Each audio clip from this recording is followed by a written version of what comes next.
teams will be difficult to beat. So if the Super Eagles, obviously now, with the respect about the Super Eagles based on the pedigree and the quality they have, it means for a team like the Super Eagles, if you play against a side like Cape Verde, yes, they might fancy their chance and feel like, okay, they can get something better.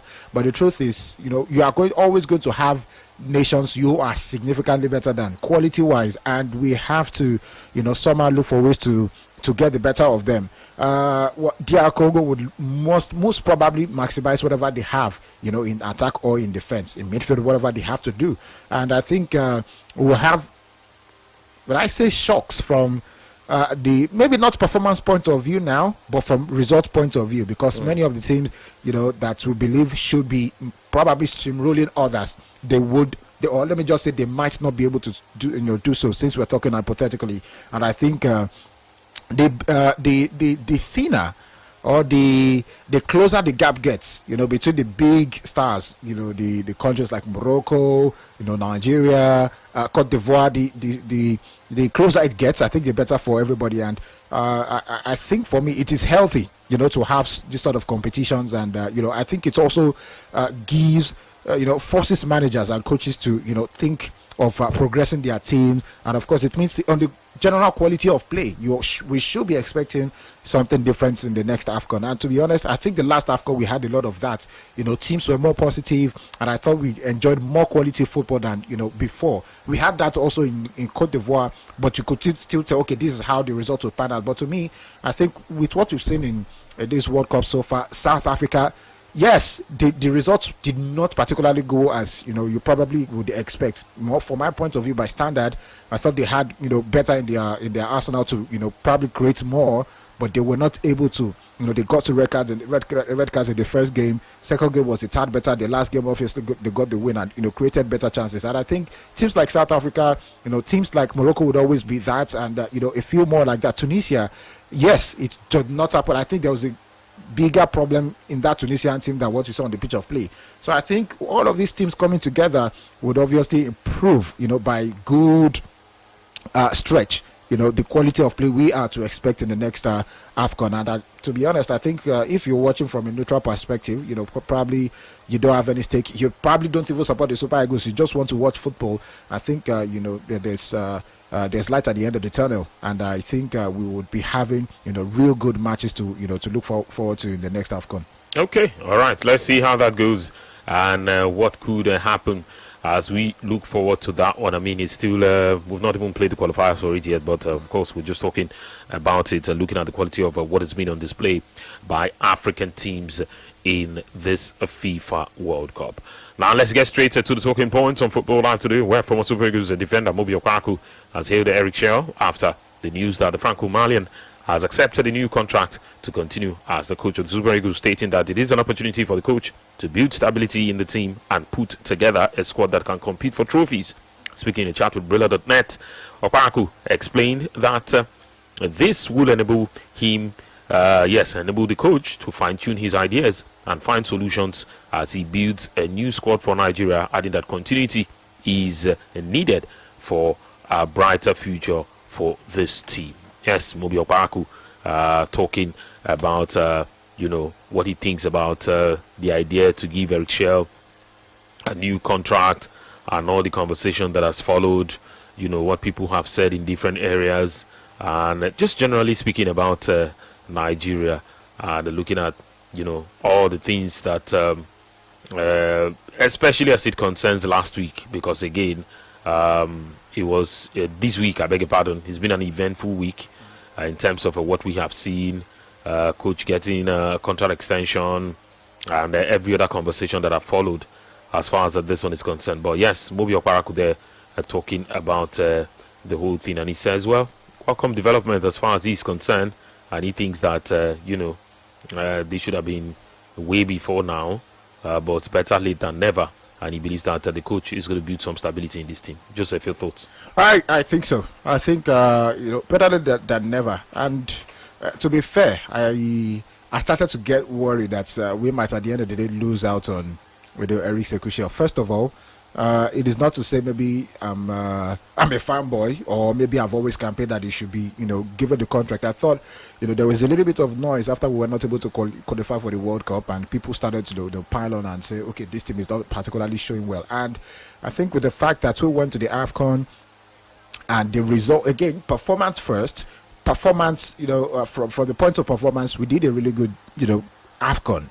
And maybe not in terms of the results. I mean, the obvious ultimate thing would be to win the gold medal, which we did not at the end of the day. But you also look at it from, okay, this guy has given the Super Eagles a new outlook. This guy has somehow introduced a way of playing where we are not really under pressure. I do not even believe that even from before, we're under pressure, because most times we play in the World Cup qualifiers, AFCON qualifiers, we end up dominating but not winning. But now we are having to create more clear-cut chances. We are scoring more goals. We are dominating as we should be dominating. It's not a case of you try to pass around and you are not penetrating. You're not doing as much to cause goal-scoring action. But I just think now there's more intentionality on about how we play. And obviously how we even win games. So I think you look at what he was able to do at that point in time, performance-wise, and the AFCON.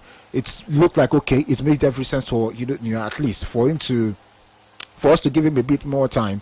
And to be honest, there's something better that people are not even looking at. The fact that the Super Eagles can now play without some of these superstars. It's creating this foundation. First of all, the structure that you can play your football without the superstars. You want to create such a culture where even if you are woken up from sleep, you can go to the pitch and understand, okay, this is the idea, and play together with probably absolute strangers. And I think from that point on, it gives us the extra derivative of even the way we prepare for tournaments. Yes, I don't trust the NFF to do the right thing, considering how we've managed to do this. But now I don't think there's any fear going to tournaments or even qualifiers and say, okay, this is what might happen, this might happen. There's not enough belief in this team. And I think the fact that somehow it has also translated more hope to the fans. I think it's becoming very natural and wholesome that such a guy, for what he's done so far, yes, not the best of results yet, but with this foundation, it feels as if something is really good in terms of what we expect or what we hope for. And I think for me, having to also put him in such a position where we have to is on top of things Olympic wise, it means whatever is happening from the lower cadres, he also has to monitor, he monitors them, and of course it means he can infuse wherever he wants into the national team. So I think it's creating a very good balance. Would be overworked? Maybe, but the truth is the truth is now there seems to be uniformity in how our national teams are playing, because if you are playing the Olympic, the dream team, you're as good as its way to go. And I think criticize NFF as you like,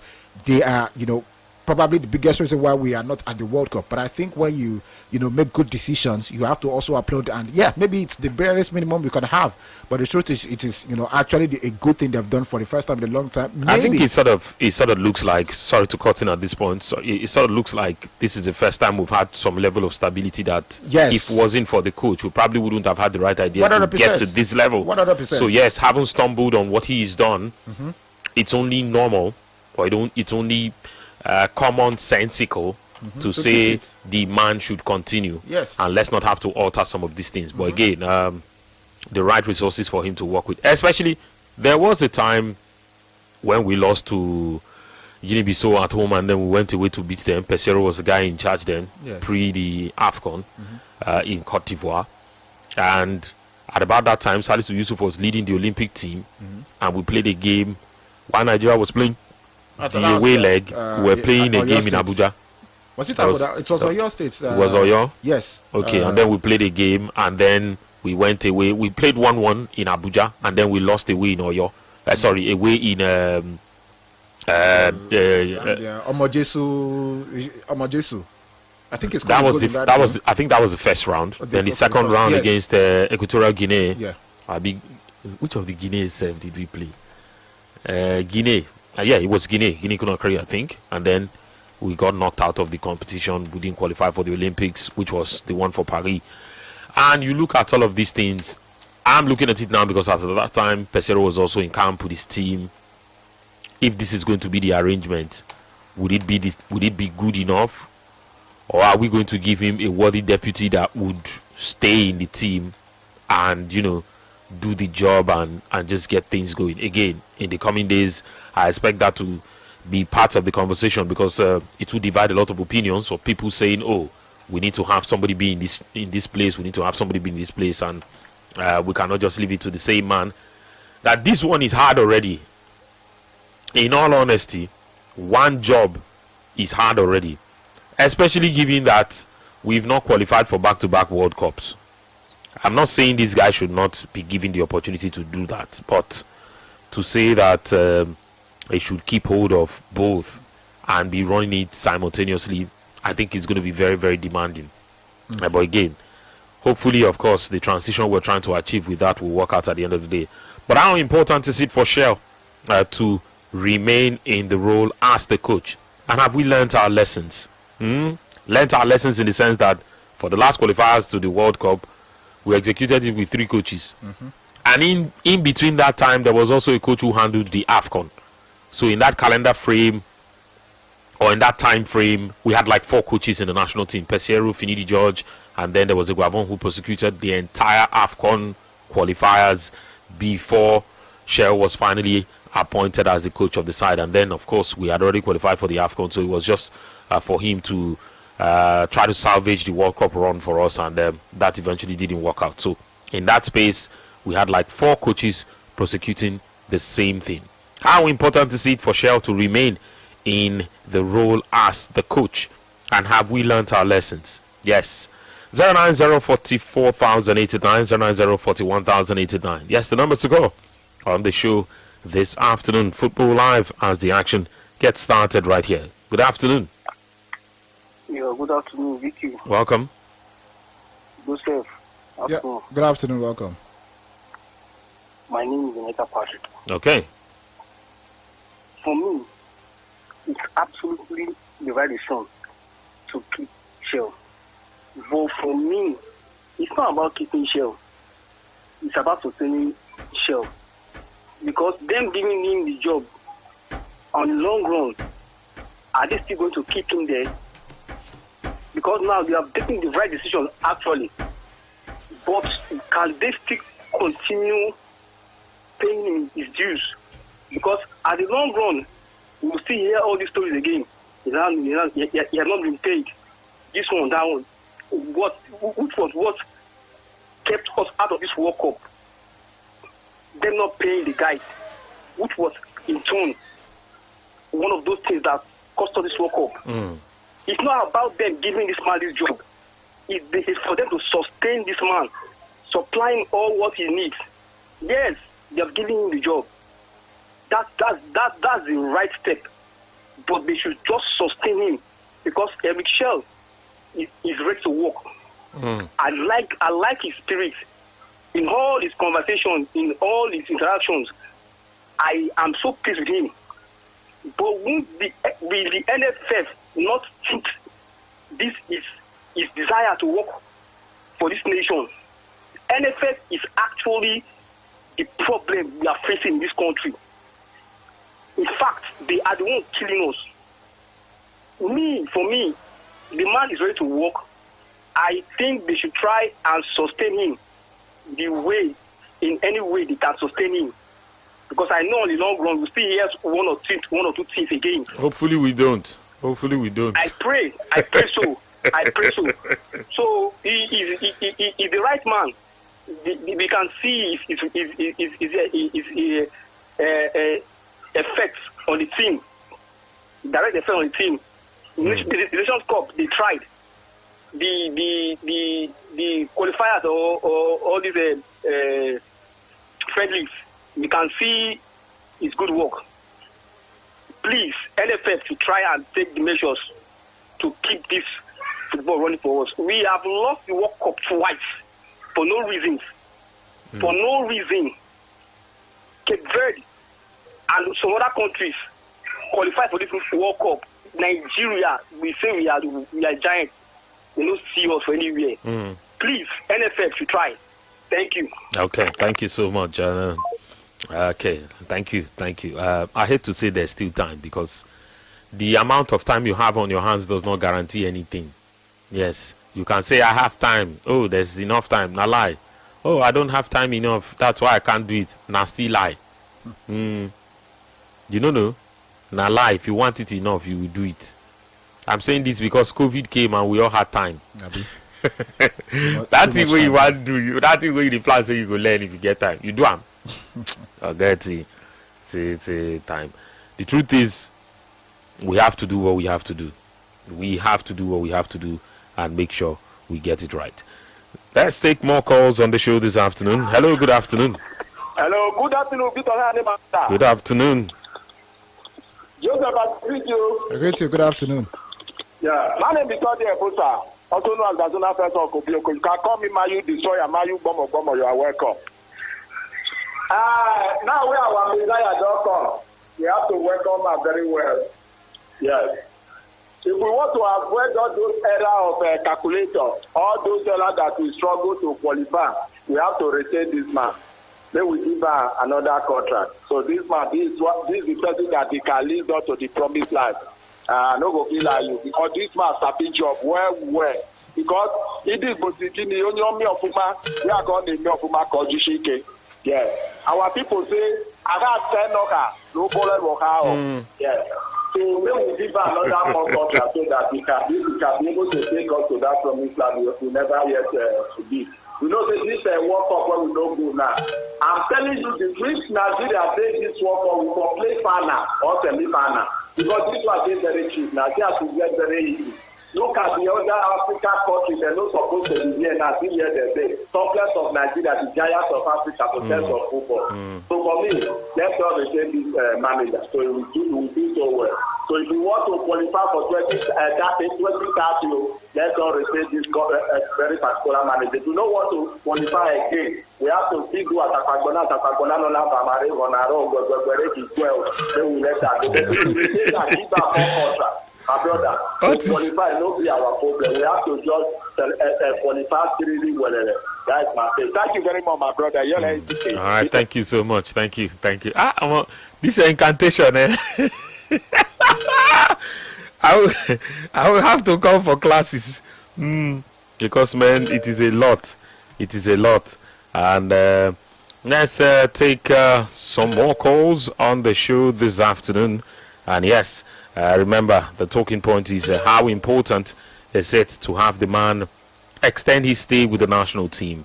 And is this an indication that we've learned our lessons? Yes, is this an indication that we've learned our lessons? Because, again, prosecuting the qualifiers with how many coaches then? 3. Didn't make sense. But now, how important is it for Shell to remain in the role as coach? And have we learned our lessons? Our talking point at this time on Football Live. Hello, good afternoon. Hello. Good afternoon. Hello, good afternoon. Yes, welcome. Hello, good afternoon. Welcome. Good afternoon. Hello. Yes, we can hear Hello. you. You sound like you're in a hurry. That you just want to say what's on your mind and run. Don't worry. When you calm down, call us again. We're not going anywhere. We're here for you. I'm going to take your thoughts. But yes, we've got a quick bill to pay. Yes, we'll be back soon. And action will definitely continue right here. Sports Radio Brila FM. Yes, the home of the fans. Brila FM, a complete deal. With Diego with the corner kick, shooting star still looking for the 3 points here. And fantastic header. The WBC interim heavyweight champion of the world, the Nigerian Nightmare. In this stubby moment, I'm king. Carroll's in! He's won it for Liverpool! Much criticised club record signing comes up with a header that lifts their spirits. Higher with the crown, yes. They're looking to switch it quickly here for Ronaldo, who's got the better of Diego Alves. And Ronaldo scores brilliantly. The finish of a master, a craftsman at work. Shout out to my haters, sorry that you couldn't faze me. On the back of Ricardo. He's just the captain and won the game for Nigeria. The man who's played the game for Nigeria takes the game to the final. Nwankwo Kanu, what a moment for him. Greatness is what we on the brink of. I don't believe it. Aguero, with seconds of the season remaining, has won the Premier League title for Manchester City. Hollywood, make this movie. They have become the first African side to win Olympic gold and to win a major world footballing tournament. And no wonder they'll celebrate. Nigeria with the gold medal. I'm really trying to make it more than what it is, because everybody dies, but not everybody lives. Messi scores! Another Messi milestone, a half-century of goals in the Champions League, and he's the youngest player to reach that figure. This is my moment. Every moment is a treasure in Sports Radio 88.9 Brila FM. I wish that I could have this moment for life. Brila FM, a complete deal. 'Cause in this moment I just feel so alive. 48 teams, one winner will ultimately emerge. The 2026 FIFA World Cup is here, and Brilla Media will always take you closer to the action as we celebrate the unity, diversity, and passion of the world's most beloved sport, and the unique cultural and artistic spirit of the 16 host cities in Canada, Mexico, and United States of America. Follow on Instagram at Brilla Media, X at Brilla Media, TikTok at Brilla Media, Facebook, Sports Radio Brilla FM, and YouTube Brilla Media TV. It promises to be a historic moment on Brilla and the largest FIFA World Cup. For sponsorship and advert placement, contact hello@brilla.net. Brilla Media, home of the fans.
you.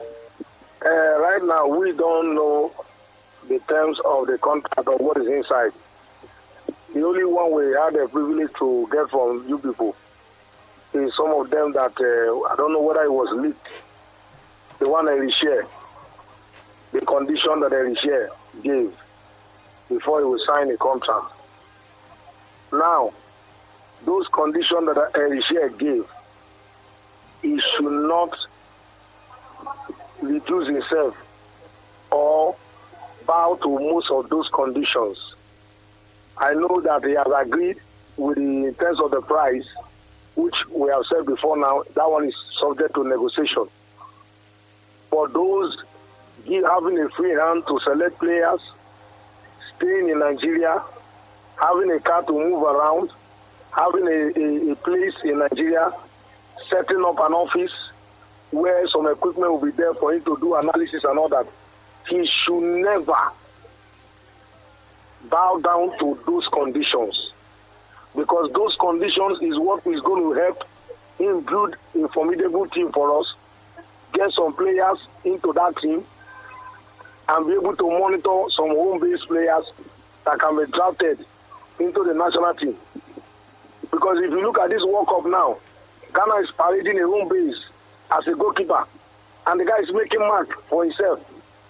So for us to be able to have some players that are unknown, when we eventually qualify for Nation Cup or for World Cup, we'll be able to have some players that people don't know that can give us, good playing, and then people say, oh, this kind of player is existing. This is what we want to see. VQ. Because me, I am still saying my own of VQ. Erisha too, before he will sign any contract, I don't know this one he has signed, whether he had a very good lawyer that will help him read and interpret, because I don't trust these people. They can infuse something, another clause inside that contract that will not make Erisha become like a vegetable. I don't trust these people. I don't trust them. VQ, I don't trust these people. I don't trust them. They have done well. Anytime they have done well for us, they will put something again that will make us come back and start crying. We know them. Let's see what they can do. We trust him. We believe in Erisha, his project, and let's see, most importantly, let him qualify for the next World Cup. That's where I stand. Thank you. Where you stand is at the expense of the topic, in all honesty. We're asking, how good is it for it to extend his contract? What advantage do you think it affords us now that the man has extended his contract? And do you think we've learned our lessons? That route you took was not particularly addressing what we are talking about. I mean, these can be sentiments you've kept for a while, but I would like a situation where you route it through what we are looking at. I mean, on the evidence before us. Because I say this because if talks had broken down and the man had walked away,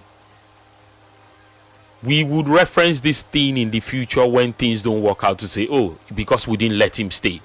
Because we didn't let him stay. Trust me, after the 2 games when the judge was in charge, people cried foul to say, oh, Pesero. But we had games against Lesotho and Zimbabwe. If he had given us 6 points in those games, somebody would have thought of firing. Nobody would have said anything. But I think, agenda will agenda in most cases. But again, there is a reason why we are looking at this particular angle. How important is it for the man to agree to extend his contract to stay with us? I mean, he'll probably offer us some level of consistency and we'll see him build a team. I mean, along these lines, we can look at it. And do you think this is an indication that, having been burnt in the fire before by some decisions that were not so good, we have learned our lessons? Yes, that's what we're looking at this afternoon. Hello. Hello, good afternoon. Good afternoon. VQD Volcano. My name is Emo. I'm calling from Asaba. Welcome. I'm sure I got the topic right. Richie Sikoshel and his extension, whether it is right for Nigeria, as well as the under-23 team extension to him. VQ, I believe that he who asked for it should be able to have enough teeth and enough mass to show it. Eric Sikoshel asked for the fabulous extension from what he was earning to $100,000 per month. That was what we heard now. I'm still waiting for you to confirm it. So that is a good amount. And so that amount should be big enough for him to hire assistants that will enable him to cater for both the Super Eagles job as well as the Under 23 team.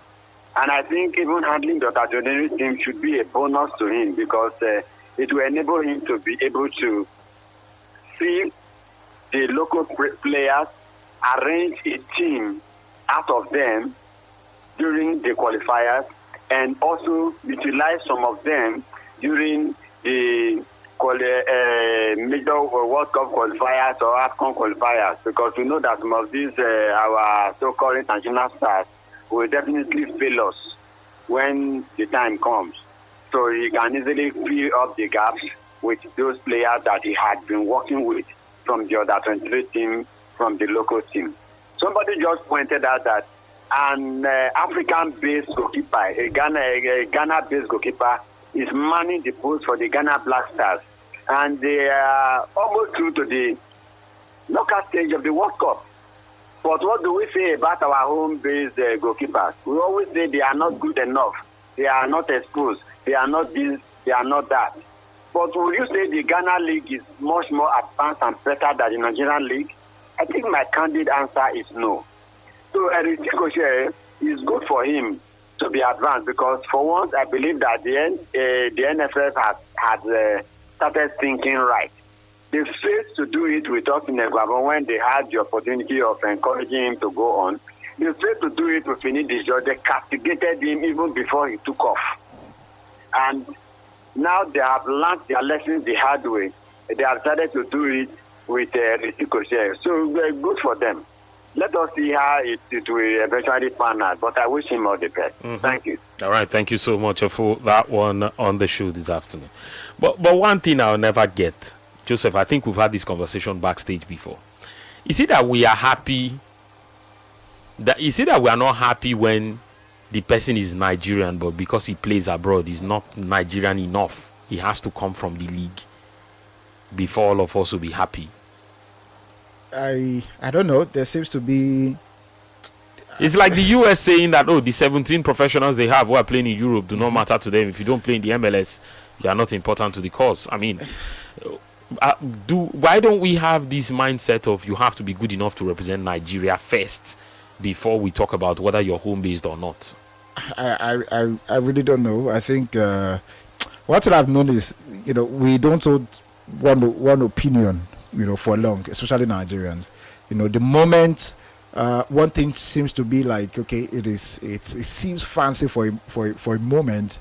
Everyone is on it. Yeah, everybody is on it. The bandwagon is effect, as I always mention, and I think that's always a thing when you don't have an original idea to something. And I think the more we have, the greater number of people on one opinion, it seems to be as if it's the general consensus, and whatever my assumption or even whatever I would think on what Nigerians, because it is so fickle. I think the fact that it is what is just trendy today, tomorrow it's not the same thing. We've been here before when we talked, it's not the same thing. We've been here before when we talked about the old-based Eagles. Are they good enough? Are they not the old-based Eagles? Are they good enough? Are they not good enough? I think it just took one performance for everybody to sway to one side and say, they can't even play. Look at how they've done. Look at the Chan. Look at this one. Look at that one. And then the next minute you are saying that the guys from outside, they are not pulling the best. The next minute you are saying they should bring the people who are at home. Next minute you are saying they should bring the people who are at home. They want to fight more. I think it's just so erratic, and to be honest, we cannot satisfy anybody. In fact, there's no coach in Nigeria that will satisfy anybody. There's no player in Nigeria that will satisfy everybody. Just keep doing your thing and everybody will adjust at the end of the day. But to say this is how it is, one direction, I don't think we are one direction. We are easily swayed by what is just ready, and it's really difficult to make really important decisions or strategic decisions based on what the average Nigerian or let's say consensus will tell you. Okay. Because, again, I think it's also a problem of a lack of structure.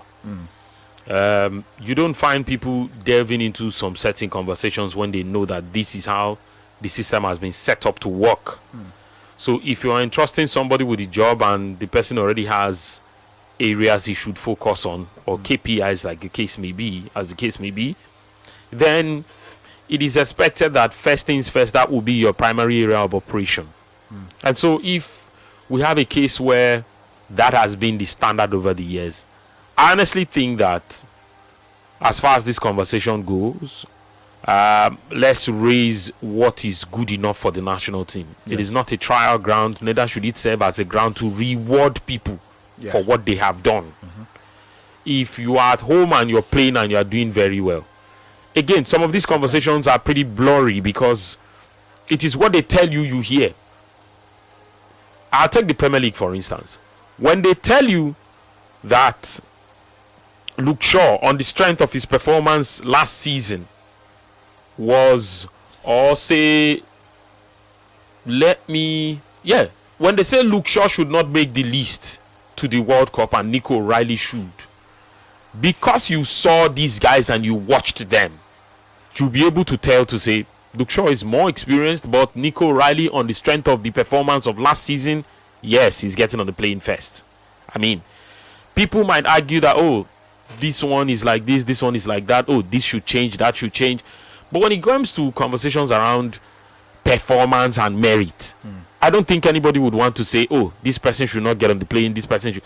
I think it should just be largely about what this person can give, the strength of this person in the team, and what he contributes to the general good of the entire team. Yes. And not just a matter of, well, because it somehow sounds like if you're playing in the league, again, it's because largely the league is not in a position where people are accessible to it.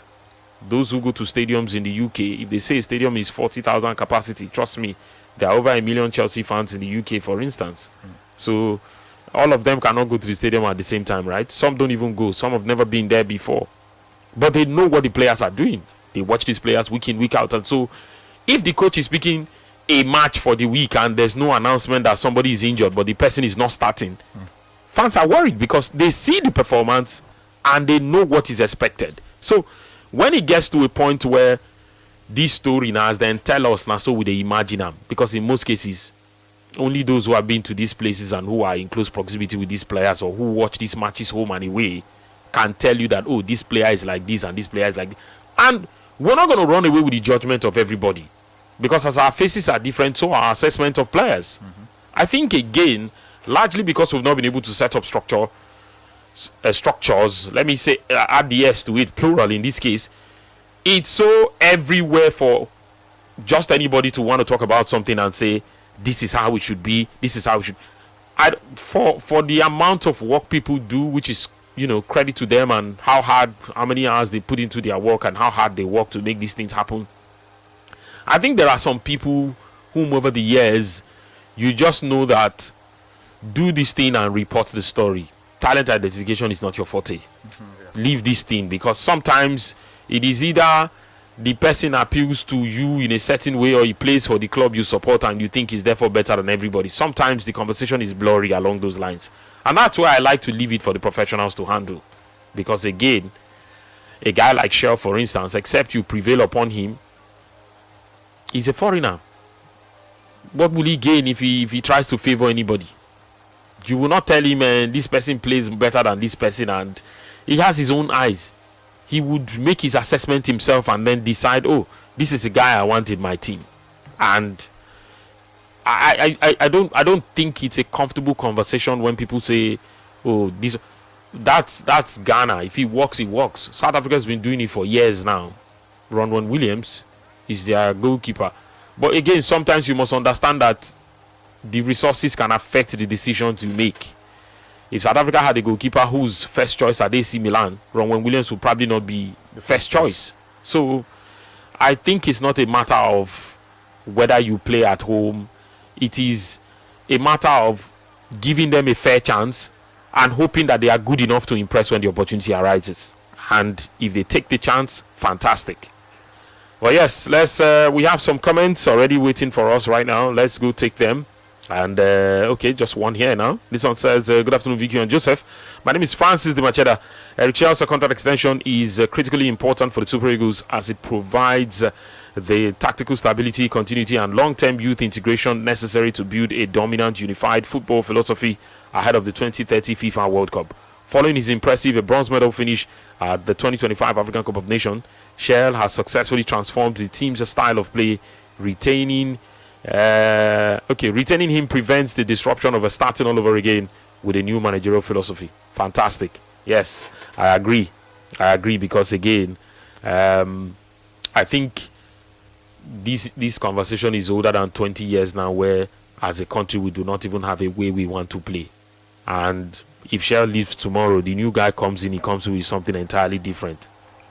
So it's like how you run a club side, or how you run some club sides where they don't have a defined way. It is the coach is coming in to win, and if he wins, fine. If he doesn't, we'll keep winging it. Hello, good afternoon. Thank you. Good afternoon. Afternoon to you, my dear brother. Welcome. Joseph Bishop, I greet you, my brother. I greet you, welcome. Vicky, this is Voice of Big Fish on your line this wonderful afternoon. Welcome. Thank you very much, my dear brother. Vicky, I'm talking about Eric Tuchel and also the contract that they gave him. Yes, if you ask me, yes, Eric Tuchel will benefit something. At the same time, we ourselves we will benefit from him as well. Why I say, first and foremost, let me break it down by saying he will benefit. For him to accept, or for we to accept and give him that contract, that junior team contract, yes, it's a very, very good development. And it also help him. That is where the work will help him. The thing will help him pass. Why I say so? Because I remember the year back when Eric Ten Hag was managing Man United. He asked Man United to give him the junior team for him to be managing. When he managed the junior team, he can be able to bring the kind of a player, can be able to switch in pattern, recommend them to the senior team, which Man United refused to do.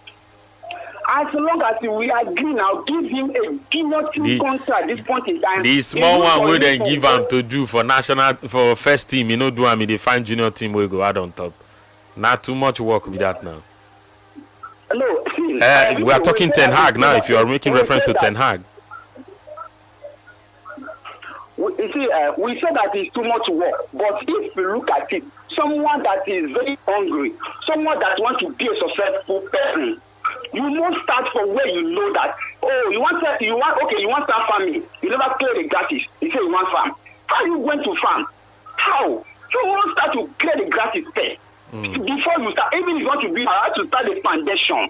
Okay, where the foundation will come out from? That do not think, because he now cannot buy a player.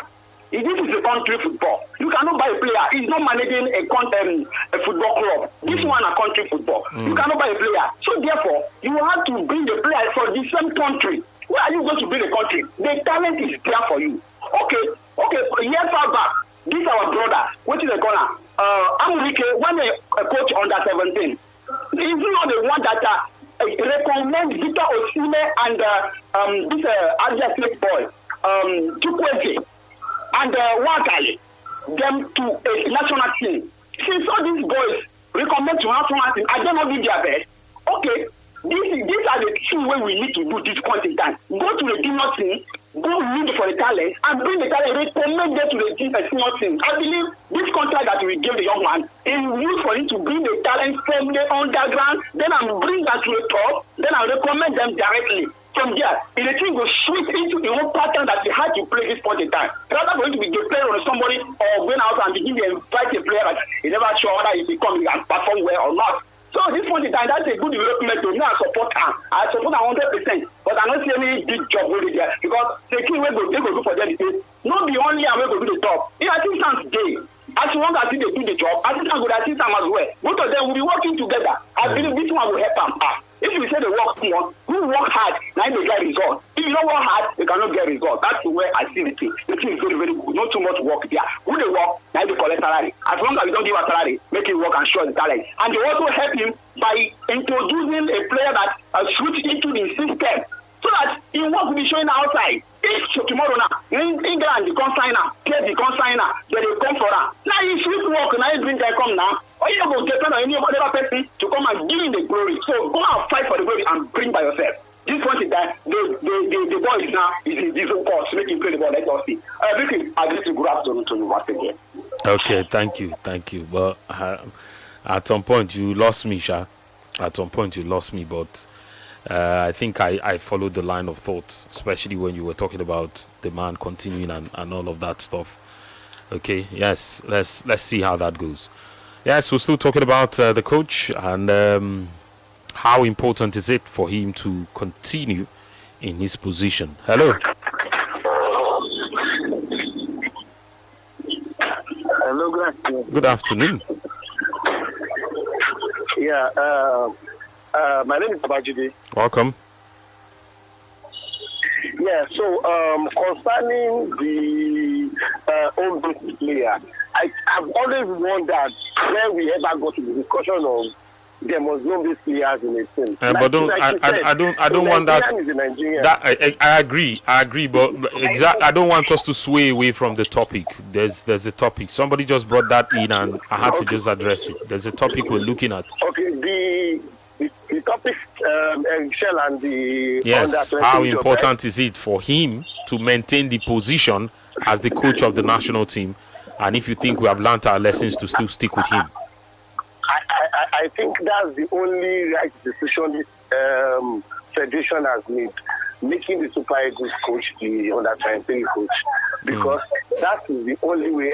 Our players are getting older, and we've been talking about the next World Cup coming in 4 years. Most of our football stars now will be 30, 31 and go like that. So it is the best thing for them to do. A coach that coaches the under-23 will know at least 4, 5, 6 players that in the next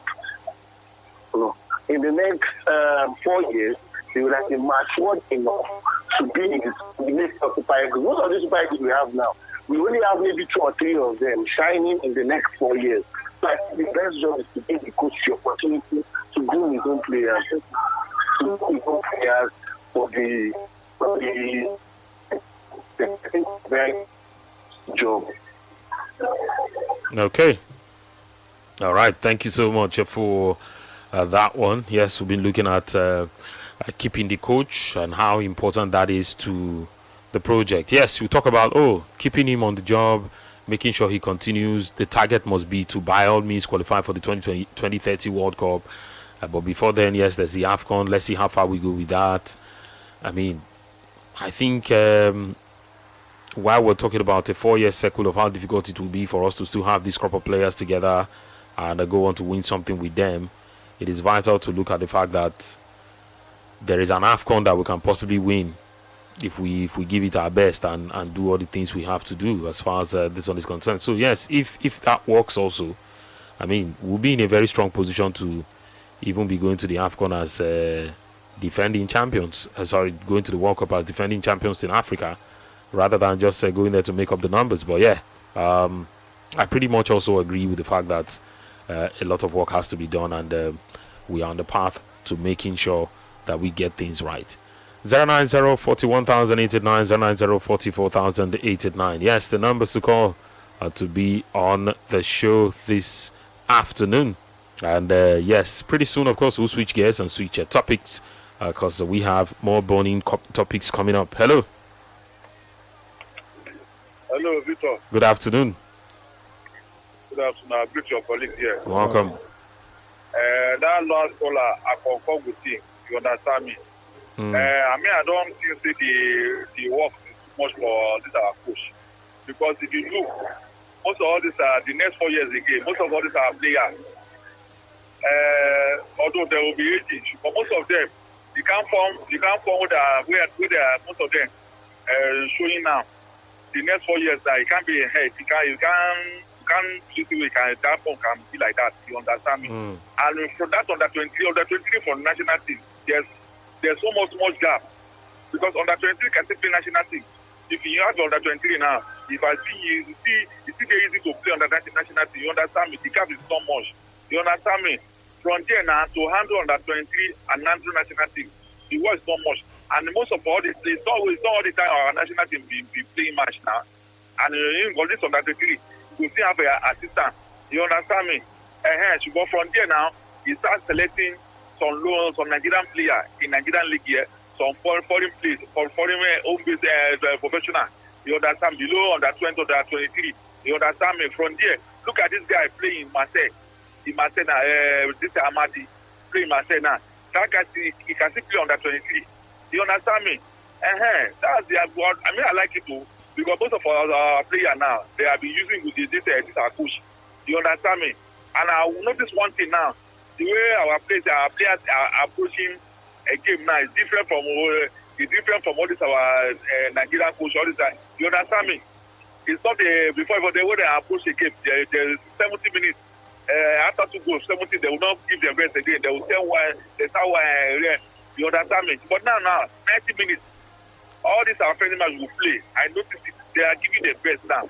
You understand me? That's what I want. That's when I want. I don't want for social will say after 2-0, you'll be player will be working on the pitch. You understand me? They will not play like a CCB anymore. You understand me? Let us leave him because he has been coaching us and our boys now they have been used with him. You understand me? Like all these young player now, most of them they are in the national team now, and all these players they can play under 23 too. You understand me? We have our young players in Europe like that. They can still play under 23, under 20. The gap is not much. You understand me? Thank you very much. Okay, thank you. And again, apart from the under 23 qualifiers, not like they have a steady. Okay, there's the under 23 AFCON, right? Yes, there's the under 23 AFCON, and okay. Again, let's ensure we are looking at the calendar. Let's not do it in such a way that we'll be thinking there will not be clashes. At some point, there might be, and that could be a concern. But I mean, for now, let's just let things go the way they are going, and let's hope there will not be issues in the future where we'll have to be raising questions about what is working and what is not working. And let's see how that goes. Well, yes, we're still taking more of the contributions on the show today. Yes, Football Live, and bringing you the action right here on your Champions Dial. Let's get right into more of the talking points on the show this afternoon. Now, France are the team to beat at the 2026 FIFA World Cup. Didier Deschamps' outfit have won all their group games, scoring 10 goals and conceding 2 in the process. Kylian Mbappe and Ousmane Dembele both have netted 4 times along the way. The depth of the squad is stunning, particularly in attack, and the star-studded offensive roster features elite talent such as Dembele, Michael Olise, Bradley Barcola, Desiree Dou, Ryan Cherki, Marcus Thuram, Magnus Aklish, Jean-Philippe Mateta, Kylian Mbappe, and since the Euro 2024, one of the 9 forwards in their World Cup squad has scored 63% of France's goals. That statistics explain their status as favourites. France made the group of death look like a training exercise. Can their attack lead them to the title? In the conversation around how good this French team have been in this competition, at some point you get the feeling that some people might still make them work for it, but they have started on a good note, and if teams are judged on their current form, France appear to be high up there, Joseph. Yeah, 100%, and thanks to how good they are, the quality of their depth and how much all of them have actually been playing together, and how much they've achieved, together as well. And to be honest, I think they are one of those teams you can't particularly say this is their weak. This is the weak aspect of their game. And I think the quality of whatever they have in attack, first of all, probably outmatches, exceeds what any other team can, actually say they want to match. And to be honest, I think obviously that's the reason why they are strong favorites to win the entire thing. In my opinion, I think with what they've done so far, I consider this probably a better team than they paraded last edition. And to be honest, it just whoever is going to play against France, going to the deep stages of the knockout, I don't know. They have a whole lot to think about. Where can you possibly hurt them? They've got a stacked midfield. They've got maybe the defense will be the where you look at and say, okay, you could explore one or two. Again, make no mistakes. This is a really solid, even defensive. Whether first, the two first centre backs or the full backs, they still have enough depth to stop majority of even the world class opposition. I'm talking about Norway. Yes, Norway did not particularly play with their full strength. But the fact is, they apart from that, they were not able to, because what we are looking at now is just how teams play, not just their quality now. So if you're not giving so much away from defense, I think and your attack is basically scoring all the time as well. So I think it is proper, just a tournament team. So there's no way you look at it and you won't give it to them. So for me, I think they are that team, and whoever is going to be playing against them, I really don't know. You have to analyze them and maybe keep them quiet. See, what I envy most about these guys. What I envy most about these guys is not they are that team. It is the fact that you can still make a list of players who didn't come from this competition and they will be good enough to represent a country. Yes. They are that good that they played a final in 2018 and won it. They played a final in 2022 and finished second. And they are one of the favorites again to go all the way in this particular edition, 3 straight edition. I don't think this has ever happened before. That's dominance, bro. I don't think it has. We're talking 12 years. 12 years straight. Even the great Spanish team did 4 years, and that was about it. I think. Well, there's a lot going on in there. Again, shout out to the French guys and the quality of how. That's how you look at the system, and you say that these guys have set up a system where the talent will always come. I don't think you can look at French football. Yes, you will find a lot of guys who are unheralded and then they go to top leagues and wow people. The Mahrezes who came from the lower rungs of French football, the Kantés and the other guys who, of course, were not really big names. And then they went on to big clubs and then they did really, really well, or went to clubs who, of course, were willing to take a gamble on them, like Leicester did with these 2 names I just mentioned.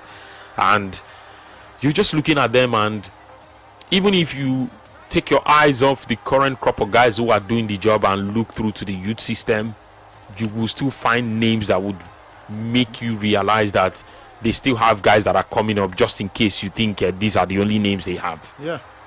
And to be honest, it's scary for whoever would be against them. I think, again, if not for anything, you're probably looking at them in the final already.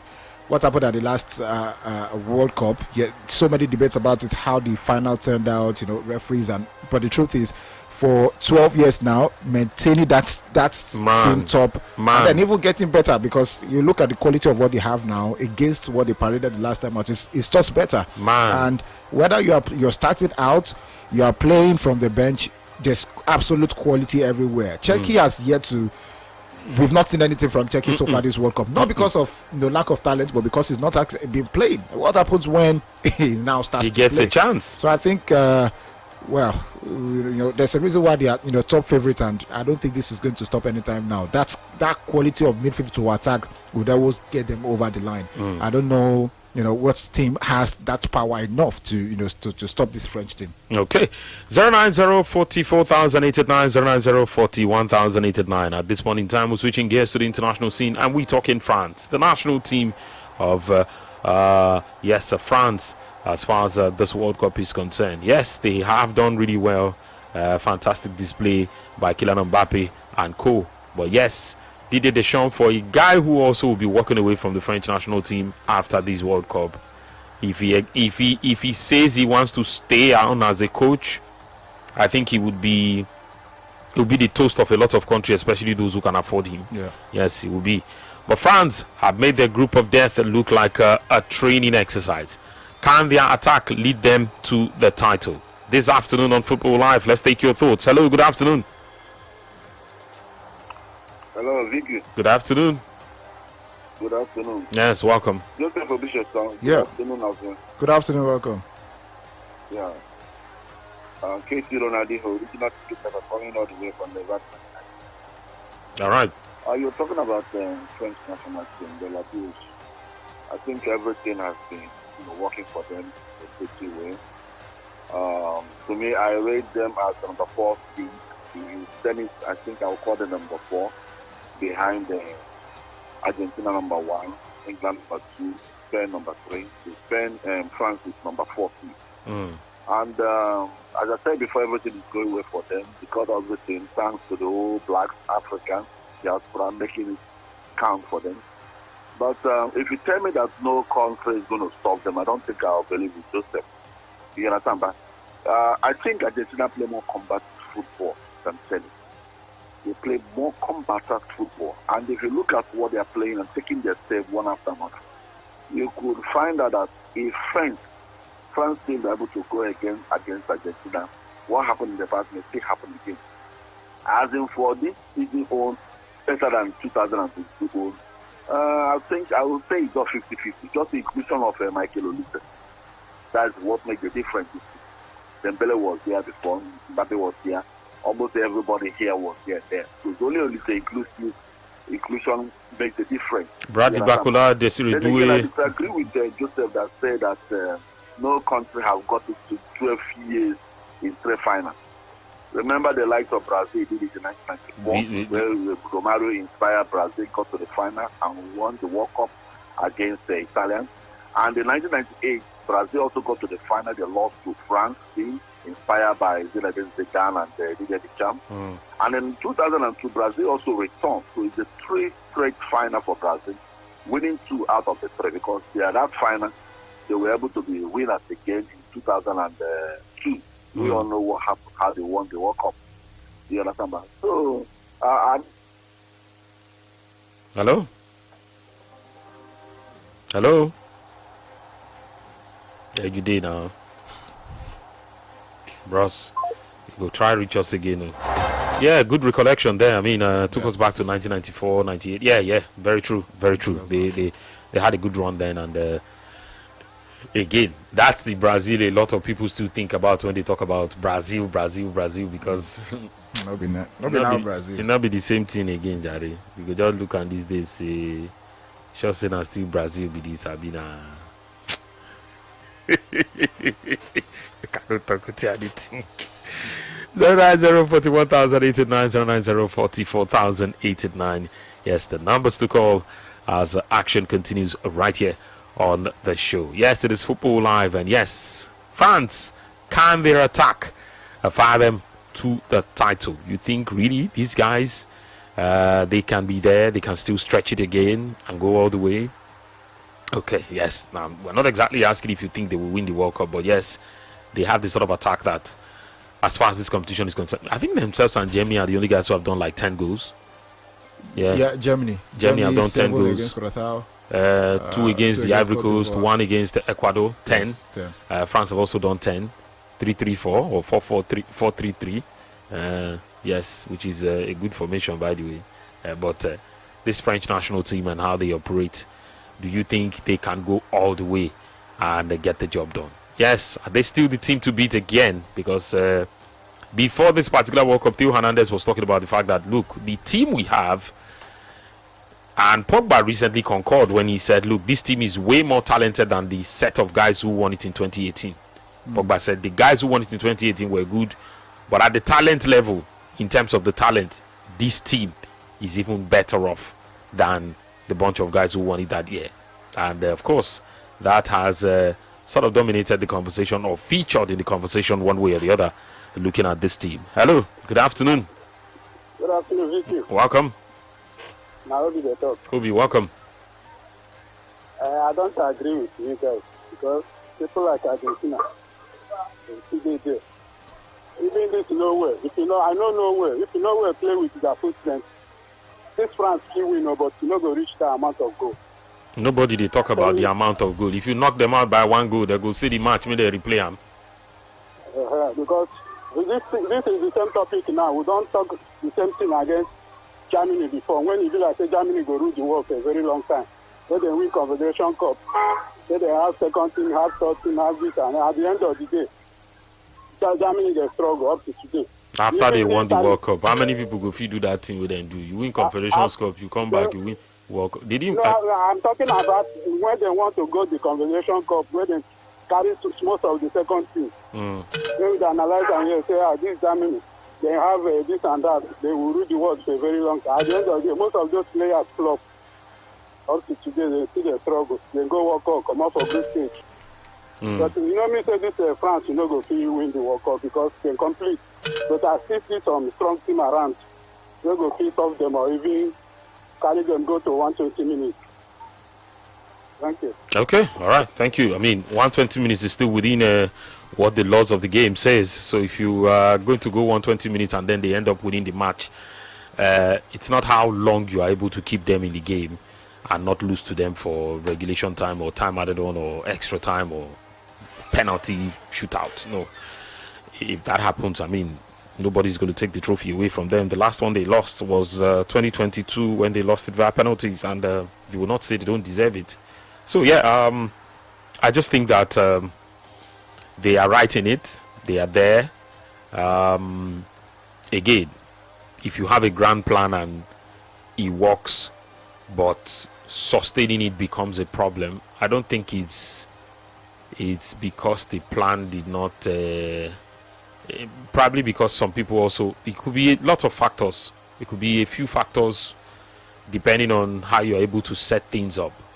The sort of things that also happened in Germany, not because they were not exactly ready to give it a go as much as possible, but again, they fell by the wayside, and some of the problems, to a certain degree, you say those problems were self-inflicted, because I mean, I think along a certain line, some conversations started looking a certain way. You know, people will be hailed for something, and then others will be criticized because of their origin, and a lot of things will be said about them. And when you start having favorites like that, and you start separating people, and I remember before the 2018 World Cup, Muller had a terrible season, a stinker of a season. But guess who the focus was on? Mesut Ozil, who of course before then had been voted, I think, German Player of the Year for like 3 or 4 straight times. He was the guy who was the focus and all of these things. Again, I think he got to a point, Ozil is a very emotional person, got to a point where he felt, what's the point being here if I'm the man who's going to take the fall all the time and get the blame? We're not saying if you reach the very top that you cannot collapse. I mean, it's not exclusive to Germany. I'm just saying that it's not exclusive to Germany, because Spain won the World Cup in 2010, and even though they had started their dominance from the 2008 Euros to the 2010 World Cup and then back to Euros in 2012, which was a stretch, you would see that by the time they came back for the 2014 World Cup in Brazil, they were taken apart. I think it was even group stage they wrapped up and they had to go back home. Again, that's not exclusive to Germany. To achieve something, it could be one thing, but to stay there and do it again and again, I think people underrate that thing. But it's usually great to even do it after you've done it before. Yes, because you can be fortunate, even though you would work hard. You can be lucky at some point. You can be, one or two things can go in your favor, but 90% of the time you still have to do the job. And maybe when it now comes to crossing the finish line, you are able to cross it. You will now say to yourself that, okay, this is looking really good. Again, the farther you go in the competition, the more likely you are to win it. And I think France have actually reached those levels. I mean, 3 finals. It's not something you want to take away from them, I'll be honest with you. Hello, good afternoon. Good afternoon, sir. Yes, welcome. So my name is Tom. I'm calling from Magada. I want to know when Ghana is playing. Later this evening. Later this evening? Yes. Okay, sir. Thank you All so right. much. Thank you. Thank you so much. That time will be at 10 p.m. 10 p.m. Yes, okay, 10 p.m. Okay, sir. Yeah, thank you. All right, sir. All right, you're welcome. Yes, Ghana would play against Croatia at 10 p.m. About the same time, Panama will take on England. So that game is at 10 p.m. And yes, the action will be live on your Champions Dial. You better do well to be here because, yes, we're going to take you every step of the way and take you to where the action is going down. You definitely want to be here. And yes, we will bring you the action on Umbrella. Let's take some more calls. Hello, good afternoon. Good afternoon. Yes. Victor. Good afternoon. Welcome. Welcome. Okay, my name is John from Ikeza. John, you're welcome. Okay, so we talked about France, the France national team. Before I answer that question, we just have to go back in time and look at what they developed. Like you said, you have to continue something. We started from that 2016 Euros, where they lost to eventual winners, Portugal. So they're developing that team right from that time. So people, those that come to come and give their opinion, their opinion. They are saying that France, they are very, they develop their development football, maybe they are under 23, under 20. It's very, it's top notch. They don't look for talent, they don't develop talent ahead of tournaments, ahead of pictures. So they are, for me, they are the standout team to win this World Cup. They don't win it, they'll be at least they'll go for that at least semi-finals for me. And their attack will take them over the line, I think. I just have that belief that they will take them over the line. Thank you. Okay, thank you so much for that one. This afternoon on the show, yes, we're looking at the French national team. And again, for a lot of these teams in this competition, you look at the age of the guys leading the attack for France. I think the fact that they have age on their side is also a huge factor. It's huge, to be honest. They have really young guys in that area. For a World Cup that sort of feels like some guys are just bowing out. After this stage, we may not see them in the big stage anymore. Yes, it looks like it's a swan song for a lot of these old names. Hello, good afternoon. Hello, good afternoon. Welcome. Hello. Good afternoon. Good afternoon. Is this a calling from what from as well? You're welcome. How's that about today? Fine to fire, first time caller. Okay, welcome. So what I see with France national team is, Brazil have done something like this before. We were 94, 98, and 2002. But with different type of, with different coaches. But now what we have seen, this was like DJ Deschamps took them to that Russia 2018 and took that back to the next one in Qatar, and it's still there. So what I believe is that France has a very good team. I can make it. I don't see, I've watched the many matches I saw. I don't see anything can stop them in this World Cup. Because they have the best of attack. Come to their midfield, they have average. Even in their defense.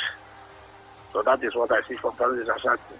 Thank you very much. Okay, thank you. Thank you so much for your contribution on the show right here on your Champions Dial Sports Radio Brunei FM. And yes, the contributions are still definitely coming in. And just at the point in time, you're also thinking, Griezmann. If Griezmann retires before the next World Cup, it's going to be really difficult because chances creation. Oh, he does a whole lot. Olise? My word, what a player. What a player. And again, questions around what he's going to bring to the side. We've seen that already. And hello. Good afternoon. Additional. Welcome. Good afternoon, sir. Yes, good afternoon. Yes, sir. I think France will go far for this competition. My name is Henry. Okay. I'm from Lagos. All right, Henry. Yeah, there's a favor I want you to help me do. Yeah? This Bet Winner program. Yes. Yeah, so I've been warning. They haven't sent me my details, so I've been trying to call. I can't. You have been winning, you said? Yes, win, they will not send. I will try and predict again, win, but they will not send almost 3 times. Have you been shortlisted? Have they taken your number? Yes. Have they taken your number and your ID? They will take my number. You'll be contacted by the betting company. The betting company will contact you. If you are sure you won it, and your name has been submitted, yes, of course, the betting company will contact you. Yes, even yesterday I said bought the 2 games, so it's going to be over 2.5. What's your name? I collected my bet ID. What's your name? My name is Kyala Zakaria, Henry Kyala Zakaria. Okay. All right. Yes, I'm not the one to determine that, but the betting company will definitely contact you. Yes, if you check even the prediction I did on Monday, you will see it Argentina. No problem. This is not the place for that right now. I've taken your name and we'll address that. Yes, sir. Thank you, sir. Thank you for that one. Okay, you'll be contacted if really you won. Again, when you win and there are a lot of people like that, we only select the ones we can select. It cannot be everybody. So, I'm sure you'll be contacted. Okay, I'm sure you'll be contacted and. Since you won, Zakaria, you'll be contacted. We'll get across to you and we'll see how that goes, okay? Thanks for reaching out all the same. Hello, good afternoon. Hello, good afternoon. My brother. Welcome. Joseph, I greet you. Yeah, my name is Sadi Efusa, also known as Barcelona First of Kobioko. You can come through your web. France, I don't see France go anywhere. If you see Norway yesterday, now second level that they play France. If you see what they play France, not be smarty. It's supposed to not be long when they against Norway without the Haaland. No way for finish France yesterday. So for me, if France jab people like Brazil, jab people like Argentina, jab people like what they go call Germany, they go collect you. But only say they go try, but they no go feel near to win ourselves. Because what they work yesterday, you see Norway. That penalty where that guy chop with the other one-on-one when that keeper say, I don't think say the Haaland jump that keeper, I go feel know where that ball go pass. For me, all the ramifications, I don't see France go near semi-final or quarter-final. Now that quarter-final they go come out. Because big boys they are coming, which is Brazil. No say Vinicius Junior, no they can see these people. France, they see them now, go the rail and quarter. I don't see Argentina go jump France now, they don't go demolish France. For me, quarter-final is okay for them. Thank you very much, Victor Ikane, my brother. Thank you. They always talk about demolish. You be construction worker. They always talk about demolish. You be construction worker. Hello, good afternoon. Mr. President. Your Excellency, good afternoon. I greet you, bros. Good afternoon. This is Osayande speaking. Osayande, what you now? Now? Welcome. Yes, sir. You see, that man you distract, first of all, they always make me laugh. Anyway, you see, I listen to people comment and all that. You see, that Argentina with people they hype. Believe you me, because I believe I have watched almost all the match. I had to stay awake at times, go to work late. What they see, France get the squad that can demolish any team in this World Cup. I watched what these people tried to do yesterday. No way. When the match started, I was looking, I'm like, okay, even if you are playing a low block, France has that team, that forward, that can force you out. Either you give them a penalty or they must score you that goal. You see, when these people, Cape Verde did it against Spain, because there was no Lamine Yamal, Spain could not break down that defense. Even yesterday, the system of pedestal system of movement or play, pass round, no movement. Even if it was Uruguay and France play yesterday, saying Uruguay they play low block, France could still destroy that defense. That's what I have observed. It's not about just TV and watching football. I think you learn from it. You see it. It's like, oh, this thing is real. That Argentina, Brazil, Spain, people are mentioning. I know they say that's number one, but for me, France is number one team. That is even number one in that sport that can take this World Cup. Not with sentiment, maybe because your player is playing in this country. God bless hey, you. bros. Now they do that job. Naman, you be. Thank you so much. Thank you so much for that one this afternoon on the show. Good afternoon, Vicky and Joseph. My name is Francis de Macheda. It says France is unparalleled attacking depth and elite firepower are certainly capable of carrying them to the World Cup final. However, defensive inconsistencies mean that these attacks won't just lead them there. It will have to outscore opponents to compensate for a vulnerable backline. France's forwards have a history of performing on the biggest stage, capable of breaking down low blocks and low block defenses and punishing teams on the counter-attack. Okay, thank you for that one. Let's take this on here. It says, okay, let's take this on. This one says, good afternoon to you, Vicky and Joseph Bolan from Canada. He says, as for the men, Shell's continuity.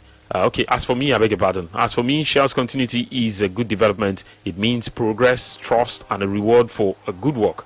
I think Nigeria's main issue is yet to be addressed. Shell holding the under-23 for me is not a problem. But we don't really have an identity, which is the problem.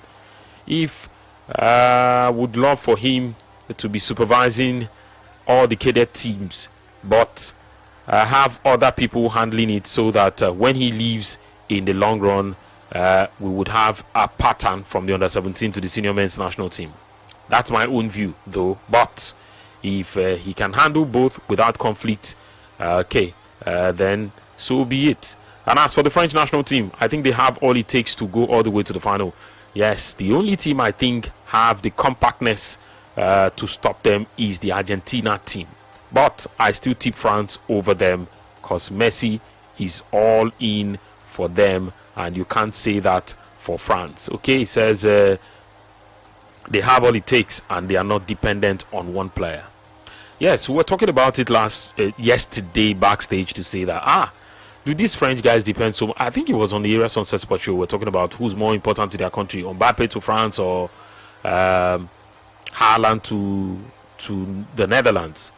And yes, that conversation lasted for like 45 minutes on the Era Sunset Sport show yesterday, 30 to 45 minutes, and then we had that talk. And backstage we were also having a chat with the guys, and we were talking about what they bring to the team.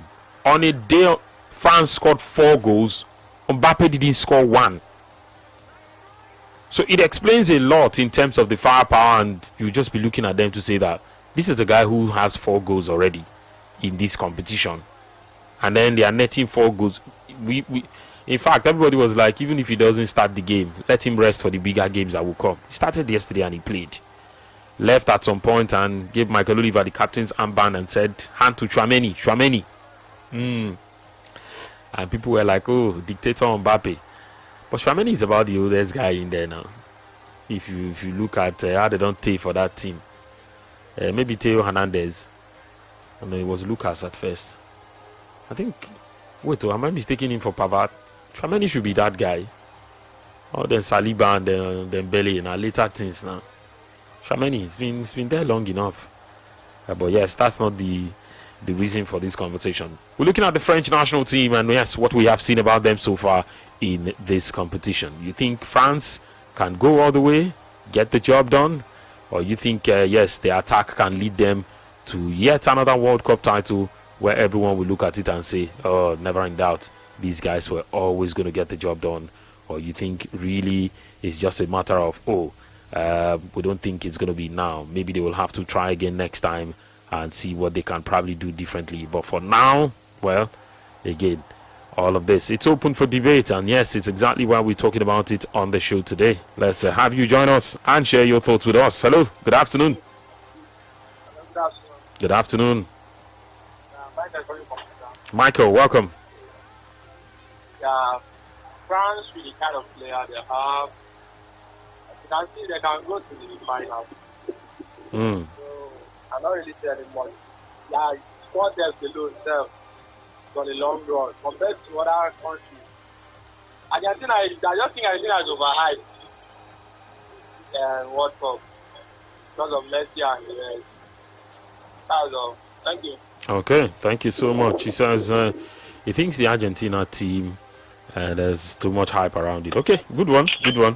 Again, let's see how that goes and what could possibly change as far as that one is concerned. But yes, we're talking France at this time. Hello, good afternoon. Good afternoon, Victor. Yes, welcome. Yes, sir. Good afternoon. Yes, welcome. He can hear you. Yeah, Samuel calling. Samuel, let's hear you. For the Low Blues, yeah, Yes, they are one of the favorites to win the competition. But with the stars they are already star-studded.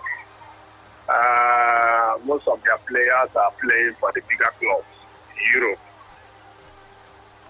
For the 3 games I've seen them play, yes, they will go as far as reaching the final because the team they are playing with the unity, there is oneness in that team, and they are playing for the manager, Didier Deschamps, they want to kind of give him what he wants. And the individual players are also gelling, they are not looking like that Portuguese team, when they see one individual as a distraction. So Mbappe being their captain, but they are playing with one spirit, and the goals are coming. So for me, they will get to the finals. But winning the tournament, I may not be 100% sure now. I cannot assure them. I cannot assure anybody that they can win the World Cup. But I believe they can go as far as reaching the final because that team spirit is there, and most of their players are informed. They just finished the kind of the season. Some of them had fantastic season, winning in their respective leagues. But there is unity in that team, and I see them going far. Irrespective of the fact that there is a distraction, maybe their manager losing his mother and, going for the funeral. But there is oneness. And Dembele, he is not playing individual games. He's trying to play as a team. And Mbappe is not taking all the glory because when a particular player is taking the shine of a team, some of the players in that team that might be a kind of jealous, and they may not be playing to the rhythm of what the manager wants them to do. But the French national team, I see them getting to the finals. Thank you very much, Victor. All right, thank you for that one this afternoon on the show, Samuel. And yes, action continues right here. It is Football Live on your Champions Dial. And yes, we are looking at a wide range of topics like we always do on the show. It is 3 o'clock, and yes, time it is to, of course, take more comments on WhatsApp. And yes, let's go for it this afternoon. Sunshine, good afternoon, sir. This will be the easiest the World Cup France will win in their history. I'm supporting Argentina, but I don't see them or any other team stopping this France team. Felix from Lekki. This one is coming from you. This one says, good afternoon, Victor. My name is Patrick from Lekki. I see a surprise in this World Cup, an underdog winning it. I'm rooting for Cape Verde and the DRC to do very well. Cape Verde is making me proud. I pray for the DRC, yes, the DR Congo to win Uzbekistan. And I'm not saying they will win it, though. Okay. All right. Let's go for this one. This one says, good afternoon, VQ. For France to win this World Cup, it won't be easy for them. They can reach the final, but Portugal will carry the day. Hala Madrid says, please, I need about Sunderland, which actually works. Ahmed Silva, that will be for another day. Certainly not for this Football Live show right now. This one says, good afternoon. Yes, I think France can go far.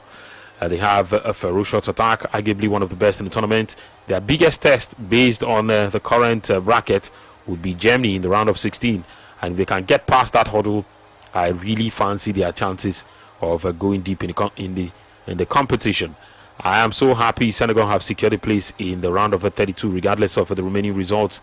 They are already ahead of Iran, South Korea, Scotland, all on 3 points, while Uruguay, yes, have already been eliminated. Overall, I think France have the quality to go very far. Christian from Yaba, this one is coming from you today on the show. Yes, as a Football Live continues right here on your Champions Style Sports Radio Live FM. And yes, 090-41,889, 090-44,889. France, yes, the country we're talking about in this, of course, this time. Yes, we're talking about at this time and looking at the World Cup proper. and what the guys are doing. Yes, do you think France, they have what it takes? They can't go all the way. And yes, you think the attack can fire them to a title? Yes, another title. At the time when everyone is asking for them to, go all out, do the job. Again, questions about if the attack can do the job. We've had comments from different people say this is the best attack they've had in a while. This is a very talented squad. There's not a lot of ego in there. I mean, their 2010 World Cup in South Africa was a disaster. Yes, it was. By every means, it was a disaster. And, well, these things happen sometimes, and you just look at it and you want to wave it on. But, yes, that's what we are talking about at this point in time. The French national team and what we have seen about them. Yes, if you think the quality of what they have in attack can fire them past any opposition, or you think it is good enough for them to go all the way to the final. Are they still the team to beat? Hello. Hello. Good afternoon. Good afternoon. I believe that's my name. Welcome. Can you hear me? Yes, I can hear you. Can you hear me, please? Yes, I can. Go on. Okay, thank you very much. Concerning France, I think the midfield and the attack is the most potent part of that team. But there are some other big teams also that are there. You have not talked about Netherlands. There are some other, I think there are other more compact teams overall. France is not that compact all overall. It's just the attack that's potent. But if they need to go very good team. I'm looking at the likes of Netherlands, the likes of Argentina. Those teams, even Germany can give them big problems. So I'll take them to get to semi-final, but winning it, I don't think so. But they have a good chance. But winning it, it's out of it for me. I won't give them that chance. Thank you very much. Okay, thank you. Thank you so much for that one as well on the show this afternoon. Yes, Football Live it is. And we will take a break. We'll take a break now. And just, of course, catch our breath and then come back with more on the show today. There's much more to come your way as we take a look at other talking points on Football Live right here on your Champions Dial. Yes, we'll be back before you know it. Brila FM, a complete deal. With Diego go with the corner kick, shooting star still looking for the 3-point here. And no, fantastic header. The WBC interim heavyweight champion of the world, the Nigerian Nightmare. In this stubby moment, I'm king. Carroll's in, and he's won it for Liverpool. Much criticised club record signing comes up with a header that lifts their spirits. Higher with the crown, yes. They're looking to switch it quickly here for Ronaldo, who's got the better of Diego Alves, and Ronaldo scores brilliantly. The finish of a master, a craftsman at work. Shout out to my haters, sorry that you couldn't faze me. Head on the back to Kanu. He's just the captain and won the game for Nigeria. The man who saved the game for Nigeria takes them into the final. Nwankwo Kanu, what a moment for him. Greatness is what we on the brink of. Don't believe it! Aguero, with seconds of the season remaining, has won the Premier League title for Manchester City. Hollywood, make this movie. They have become the first African side to win Olympic gold and to win a major world footballing tournament. And no wonder they'll celebrate. Nigeria with the gold medal. I'm really trying to make it more than what it is, because everybody dies, but not everybody lives. Messi scores! Another massive milestone, a half-century of goals in the Champions League, and he's the youngest player to reach that figure. This is my moment. Every moment is a treasure. In Sports Radio 88.9 Brila FM. I wish that I could have this moment for life. Brila FM, a complete deal. 'Cause in this moment I just feel so alive. 48 teams, one winner will ultimately emerge. The 2026 FIFA World Cup is here, and Brilla Media will always take you closer to the action as we celebrate the unity, diversity, and passion of the world's most beloved sport, and the unique cultural and artistic spirit of the 16 host cities in Canada, Mexico, and United.net. Brilla Media, home of the fans. One fire!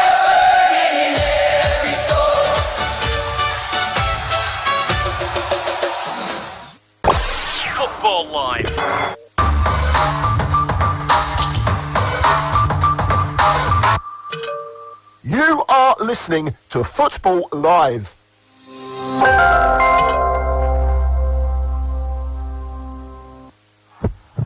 They are the heartbeat of a game. The voices that roar from Lagos to London. From the streets to the screens. They are more than fans. They are family. They are Brilliant Nation. You cheer, you chant, you celebrate every goal, every victory, every moment that matters. And every single day, Brilliant Media celebrates you. The power, the passion, the pride of Brilliant Nation. Brilliant Media, the home of champions, the voice of the fans. United we stand, together we win. Because we are Brilliant Nation.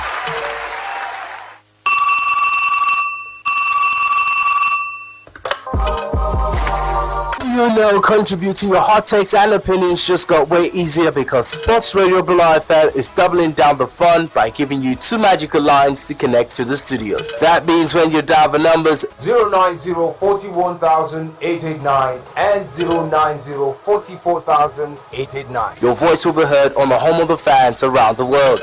What are you waiting for? Start dialing, because now you have not one but a 2-way access to having your voice heard on your favorite radio station.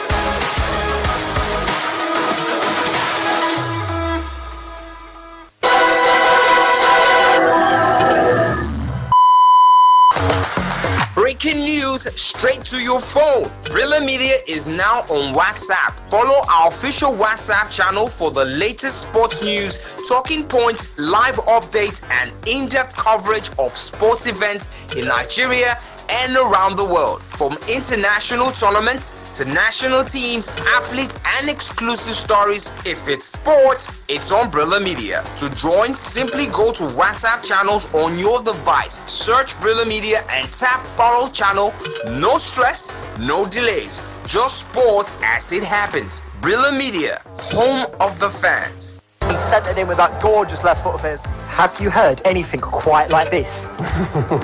Absolutely not. From London to Lagos. It was a long ball over the top. Oh, it's gone by the form book. Yeah, it's a superb performance from Arsenal, really. Unbelievable. Boom. Big goal in the relegation scrap. Wow. Nigerian Frank Onyeka returns to the substitutes bench for Brentford. That's why we stand out from the crowd. If you're a Tottenham fan, you'll be jumping up and down. Yeah, it was an absolute screamer. Fair play to Mikel Antonio. Pick that one out. It's been a pleasure having you with us. And when's it all going to end? Football Live on Brilla FM. Brilla FM, a complete deal. Brilla FM, a complete deal. 48 teams, one winner will ultimately emerge. The 2026 FIFA World Cup is here, and Brilla Media will always take you closer to the action as we celebrate the unity, diversity, and passion of the world's most beloved sport, and the unique cultural and artistic spirit of the 16 host cities in Canada, Mexico, and United States of America. Follow on Instagram at Brilla Media, X at Brilla Media, TikTok at Brilla Media, Facebook, Sports Radio Brilla FM, and YouTube Brilla Media TV. It promises to be a historic moment on Brilla and the largest FIFA World Cup. For sponsorship and advert placement, contact hello@brilla.net. Brilla Media, home of the fans. One fire burning in every soul.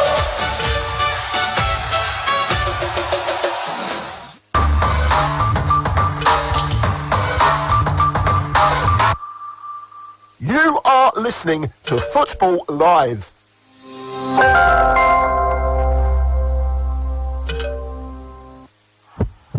They are the heartbeat of a game. The voices that roar from Lagos to London. From the streets to the screens. They are more than fans. They are family. They are Brilliant Nation. You cheer, you chant, you celebrate every goal, every victory, every moment that matters. And every single day, Brilliant Media celebrates you. The power, the passion, the pride of Brilliant Nation. Brilliant Media, the home of champions, the voice of the fans. United we stand, together we win. Because we are Brilliant Nation. Live and exclusive to Brilla FM. are tuned in to Football Live. So we've got so much coming up on Football Live. We're covering everything in England, in Germany, in Italy, in Spain, in Saudi Arabia, in Nigeria. You name it, we've got it covered here on Football Live. Our fantastic team of reporters will be bringing you all the goals as they go in the biggest games across the footballing world. We love a bit of drama here on Football Live, and we've plenty of it this afternoon.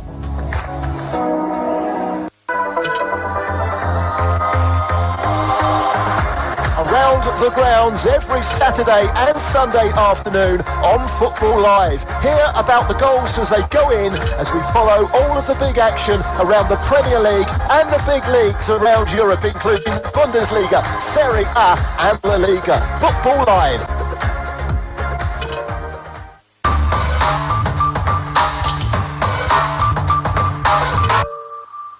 You are listening to Football Live.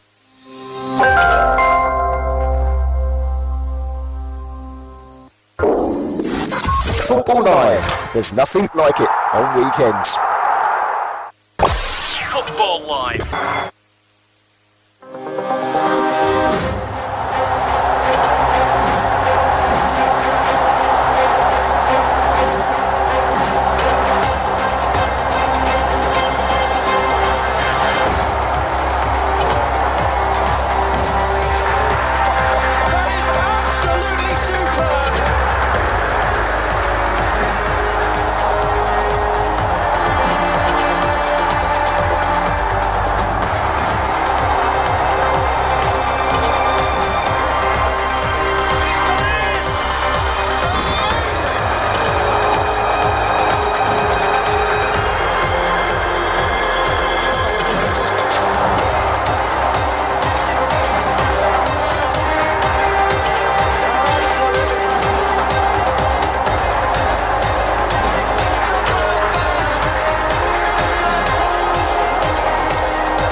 Yes, welcome back. 15 minutes past the top of the hour. Yes, past 3. It is your Champions Dial Sports Radio Brilliant FM, and yes, it is still Football Live coming your way on the show this afternoon.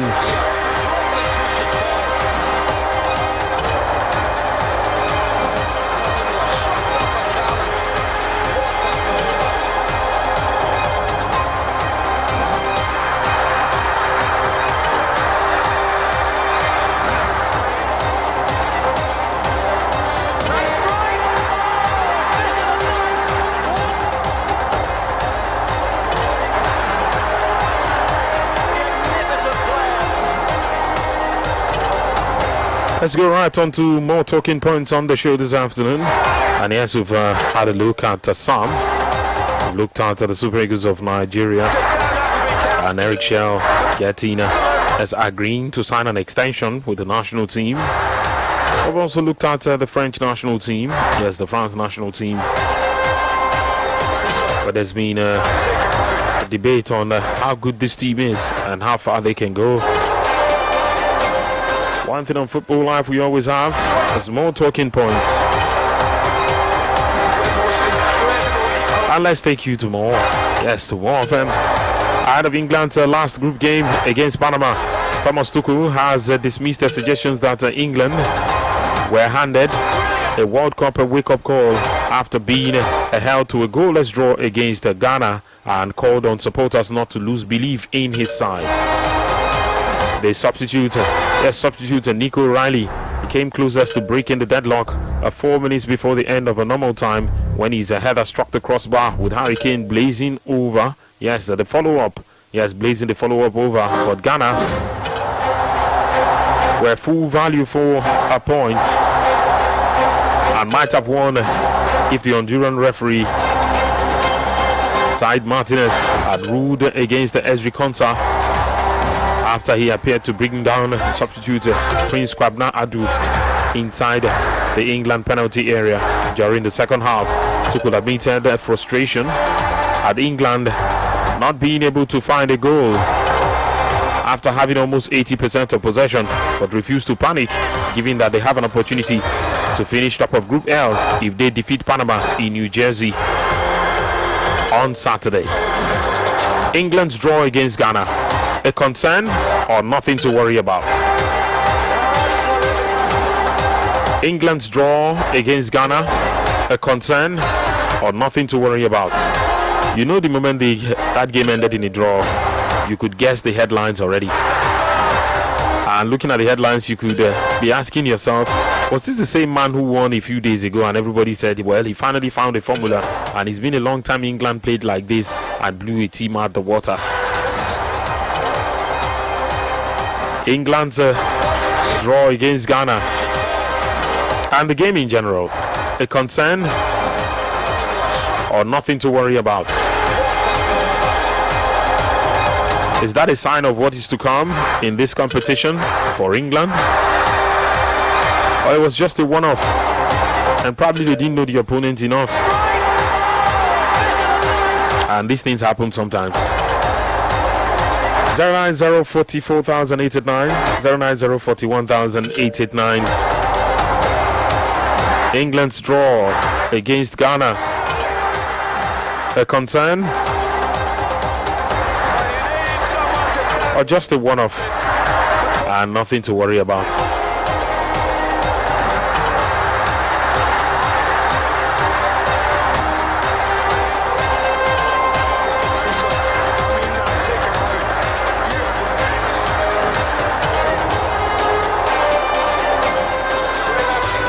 A concern or nothing to worry about? Oh, you should be concerned, or we shouldn't worry at all. Tuchel has dismissed everything about that to say, look, it's not as serious as you see it. Do you agree? Is this a concern or nothing to worry about?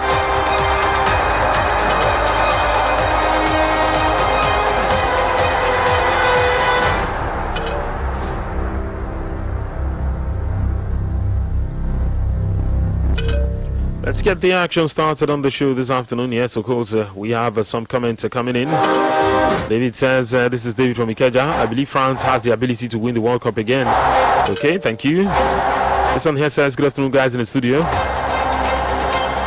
We knew the team was the best team in terms of quality before the World Cup. The question was, can they come together and deliver?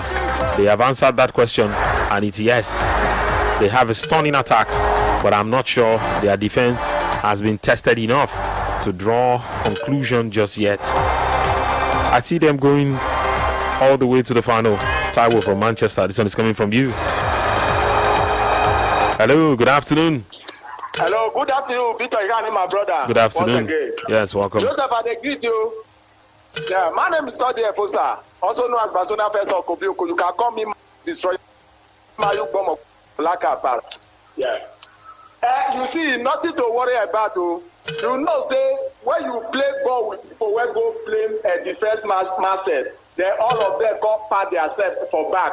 You go see say that people not to do anything. Then when they play people when come out to play football, you go know say that people still there. Forget what that man talk say he do for where if he's a big one, why never we walk up? That one are just to cash for whatsoever. For me, England no need to worry anything about that. To assist England like, because this competition is just select player. You no select player because of your name. See Harry Maguire, he no career. See the other one for Real Madrid, Arnold, he no carry them. He no look face select. He select the people that they can be able to play ball with him. The only mistake where he get, that Kobe Mano where he caught, that boy I never see anything where he do for this World Cup. Baka, he never played. Shishi. So for me, the England will do very well. And not see that thing when they draw against Ghana, it go be worried about at all. Because that people, they play ball like a team. It's not as a country, as a team. And any people when they play ball as a team, just like Argentina, they will go very far and they are good to go. For me, that Ghana match should not be match. Now that people not be. But no, say vote for Baka. Get people where go back for you. You go see that small club to penetrate the wahala. But if you see people where come bagri, or putting on me, that's all the team be. This like my brother, thank you very much. Okay.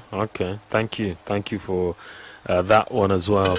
As we'll be taking more calls on this England national team. This is our next talking point.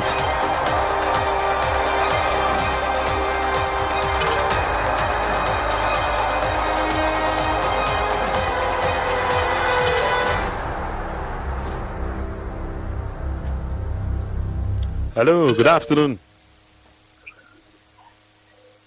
Good afternoon. Good afternoon, Mr. Tony. Welcome. Yes, good afternoon, Mr. Tony. This is Chidabere, Chelsea Godfather, calling from Onitsha. Mm-hmm. Yes, England. Mm. They disappointed me a lot. Are you getting me? Mm. Because my expectation, England going to this World Cup was very high. But after that game between England and Ghana, my expectation turned blue. Because I did not expect England of that nation with that kind of players, quality players they have, going to that game against Ghana and having draw.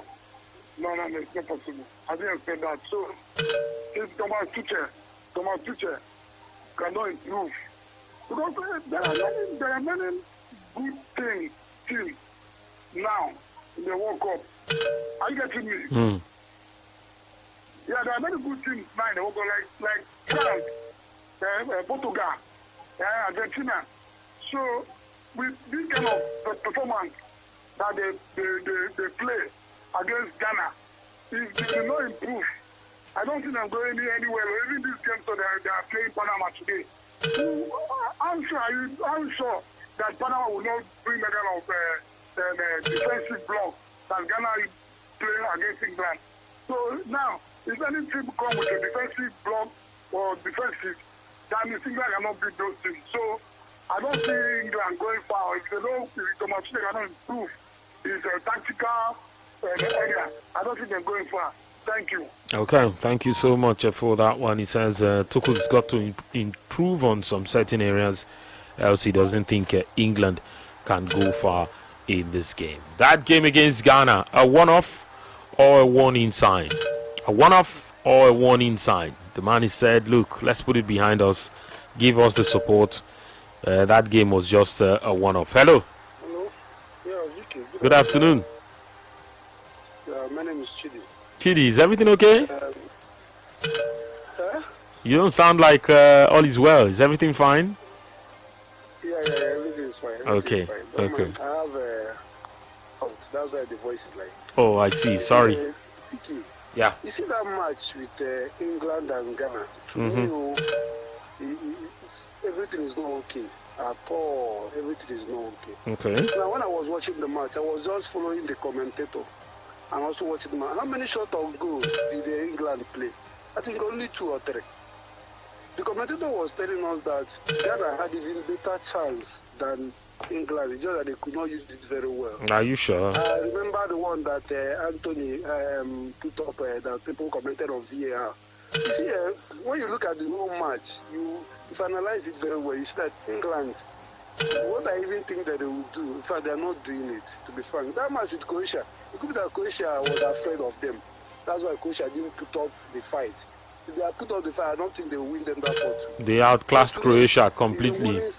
The fight was good, but the fight was not fierce enough. Croatia did everything possible, but the fight was not exactly fierce enough. They tried, but they would have blocked their defense very well. Their defense was so porous, it was so easy for England to enter. Mm. We'll see their next match. Not Panama. We know that they are going to beat these people. And we round of 32. We'll see the next people they will meet. We'll see that it's a serious sign. It's a serious sign. Thank you. Okay, thank you. It says the signs are not good, and yes, they've got to be careful because that game was a reality check. In fairness to England, they had 19 shots against Ghana. Yes, they had 19 shots against Ghana. And if you're playing that sort of low block team, 19 shots is a lot. Yes, 19 shots is a lot. And if we try to break it down, 19 shots, 10 shots were off target, 6 were blocked shots, 3 shots were on target.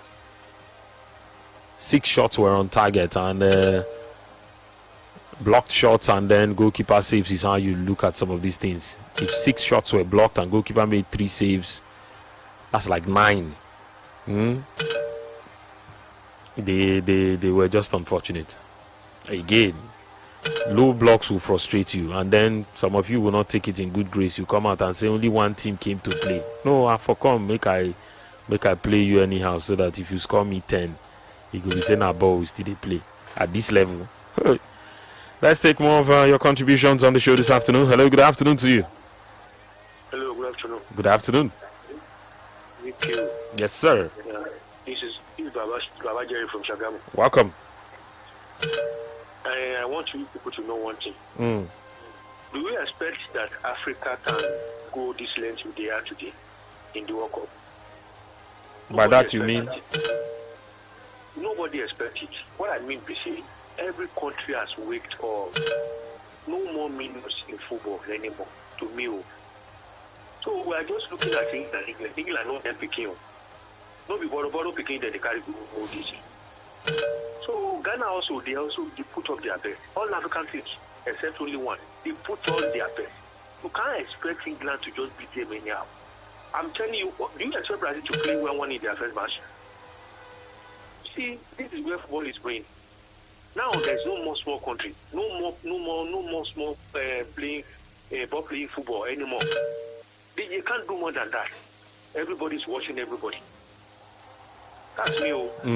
So we will continue to see more surprise. By the time Argentina was about facing a stubborn team like African team, they go here and win. Say yes, football don't pass where they live up. So we are not watching anybody as God anymore. Africa especially. Have you reached Adelaide? Well, there's been some improvements, but I cannot. There's still a whole lot more we can do. I know. We still have to move forward more. But I believe we are advancing little by little. All right. They can't just be overriding us anyhow as they are doing us any like before. So other countries are saying it, as we are saying it in Africa here. Believe me. So that's my contribution. All right. Thank you. Thank you so much for that one on the show this afternoon. Yes, more contributions as they come in. Yes, we're looking at England. Yes, that performance against Ghana. Thomas Tuchel says we can be better than that. We are better than that performance. It was a one-off. But that performance, is it a warning sign or just nothing to worry about? Is it a warning sign for England? Knowing that, people would look at that performance and say, yes, again, you've got to give credit to Ghana. In the post-match, Declan Rice was saying, credit to them. They defend really well and they were good at it. They did their best and you just have to find a way around it. Play to your strength and do what you do. Again, I think it was a good one. Credit instead should be given to the Ghanaian team for the way they marshaled that defense, kept the discipline,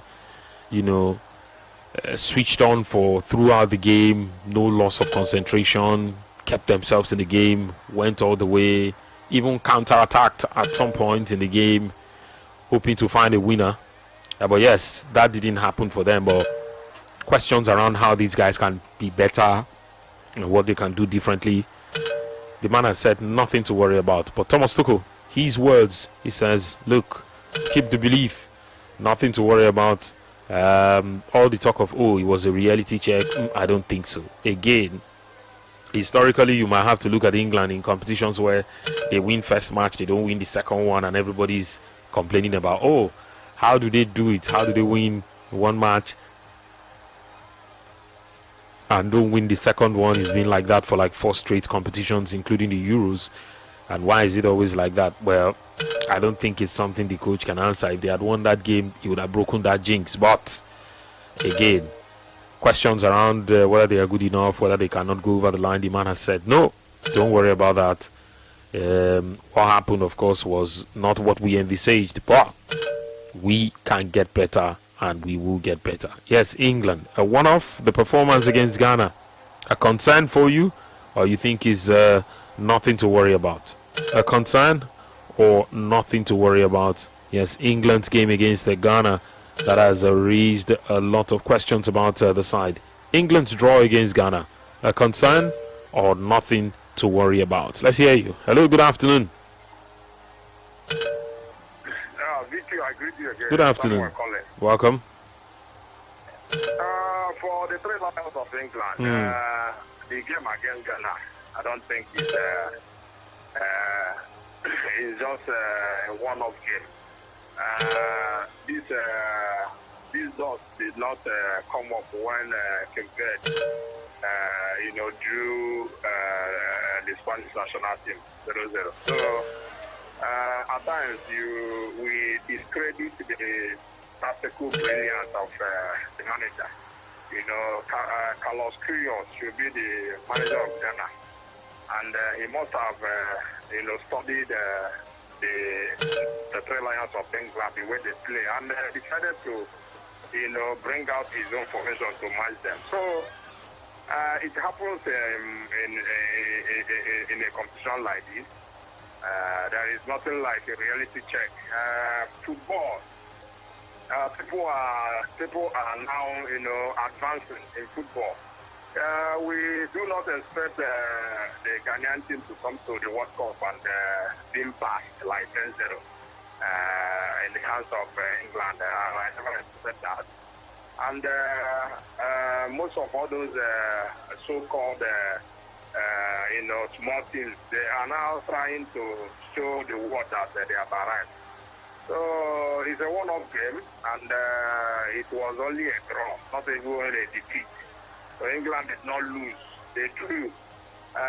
Spain, they drew. Nothing happened. And because of the media, English media, and maybe so most of the media in Nigeria here, they see this England team as more than superior.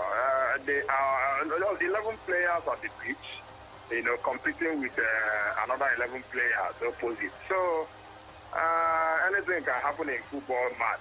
So a draw should be a draw. They should move on and face their next game against Panama. So for them to, the people should be dwelling on this Ghana getting a draw against England. I don't think England is unbeatable. Even not consider the fact that they are always having that merchandise in the publicity as a team, but it's football. It can go either way. So let them move on to the next stage and see, because they are going to meet more stronger teams as they progress in the tournament. So the Ghanaian team, they should celebrate the draw because they are now in the next round of the tournament. So it's a good one for the Ghanaian team, and the credit should go to the manager who assembled them and they played well. Thank you very much. Okay, thank you so much for that one this afternoon, and let's of course take more of the contributions. Yes, we've got them coming in and on WhatsApp as well. Yes, this one says, good afternoon, Victor. We knew England, the highest they can go is the quarter-final or the semi-final. Not be England. Patrick from Lekki. Patrick, what do you mean by not be England? How about you? Is it not be England? Let's take this one. This one says, am I the only one that turns down the volume of my soundbar? Okay, well, I don't know. I mean, I'm not in the same space with you. Maybe you are. Maybe not also. This one says, good afternoon, VQ. I think it's just a one-off. England had a very good game. They didn't have any clear-cut chance in the game and dominated the game. Maybe they could have been more clinical, and I don't see why. I don't see any cause for alarm. Taiwo from Manchester. Now these things. Let me not ask this question because this one says, guys in the studio, good afternoon. It says, in life we learn from yesterday and move on ahead of better days. The England versus Ghana game is just a lesson for England for better days ahead. Chavi Ecstasy from Onitsha. This one is coming from you on the show this evening. That combination. Hello, good afternoon. Hello, good afternoon. Good afternoon to you. My name is Victor. Victor, how are you? I'm calling from Agoba. Okay, Victor, let's hear you. Okay, see this thing they are saying about Ghana and England. I don't see anything there. I don't see anything show there. Everybody comes to competition to win. They don't keep their house very clean. And they will win you and you lose. I don't see that England has played Ghana twice. At the end of the day, I don't see anything there. England is not the first team to draw with African team in this World Cup. It's a draw against Spain. Portugal, draw against Congo Republic. If not the mistake, Cote d'Ivoire did that the other day. They could have drawn with, what do they call it, German. So I don't see any big deal there. What happened is we have drawn the match, let them focus about the next one. Just Bahama. That's the only thing I want to contribute. Okay, Victor, thank you. Thank you so much for that one as well. Just as we're looking at England, and the coaches said, look, not that it wasn't a good game, but to dwell on it and say that that game poses the sort of threat that we expect to see in the future. He said his team did really good, that it was a one-off and not what should define the entire preparation or what they have shown so far in the competition. Yeah, sounded like a man who has other plans. I agree with him that it should not be the kind of game to determine or to whether all the preparations they've had. Yes, Ghana were astute. They were properly solid for the entire game, and obviously you would have thought, okay, maybe England probably need to do better, which is quite obvious in terms of maybe being flexible enough to look at other ways, other means by which they could get their goals, but they just would not. But I don't think because they did not do that, it is enough to say they did not come to the party. For the majority of the game, it was basically an England domination, basically camped in the half of Ghana, almost the entire game. And to be honest, it is as difficult as it is. Some teams get over it, yes, but other times it just would not work. And I think now blaming England and say, okay, maybe they had a poor game is just being, I think it is just trying to, as much as possible, not respect what Ghana did in that very game, which we've seen so many times, that it happened for the defending team. Even in finals, most times it's always a case of, okay, just sit back and get whatever you want to, because it's a tournament game. And Ghana not getting that point, they probably would not be able to qualify.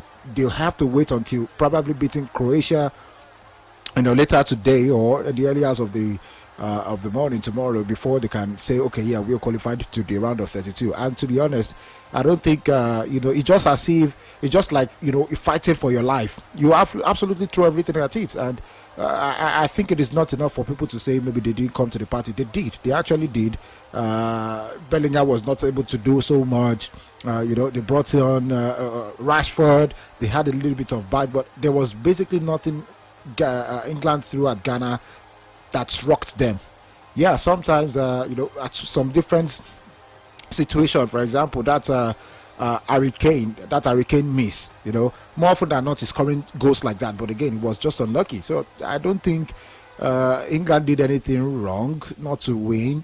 I don't think they did anything not good enough. Maybe they would have taken more initiative, and maybe also overthought it. Maybe just felt, okay, just keep piling on the pressure, which oftentimes better than more than just happening once. That's the more pressure you apply to your opponent, eventually they get to crack. But I think in all of this, I'm only seeing more respect to Ghana for what they did, not because England were quite bad, but because Ghana were just holding their ground and ensuring that nothing goes past them. So I don't think it's enough to say, okay, maybe they are no longer favorites or they were bad. No, England were not bad. I think they have to look forward and they have to win the subsequent games.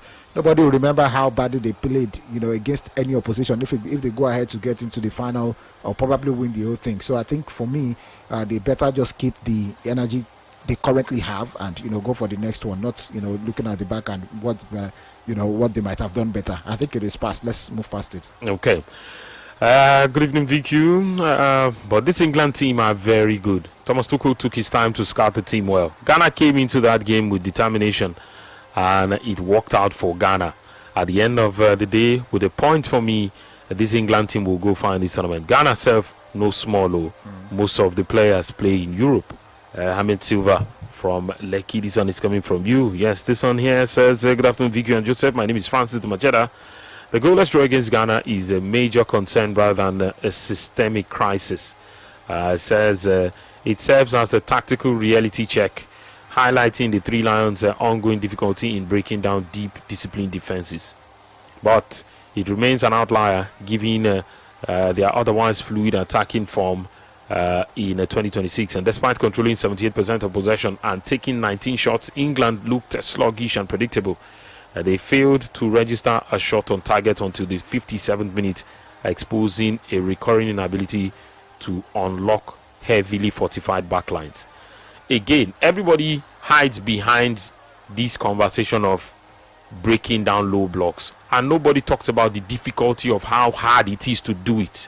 If you have 11 players in the box, if you've really watched football and you followed football and you know that 11 players will be moving in the box, or let's say 10 outfield players, you are going to have a problem with your own players fitting into those spaces, let alone finding the back of the net or getting past those players to score. So I think it's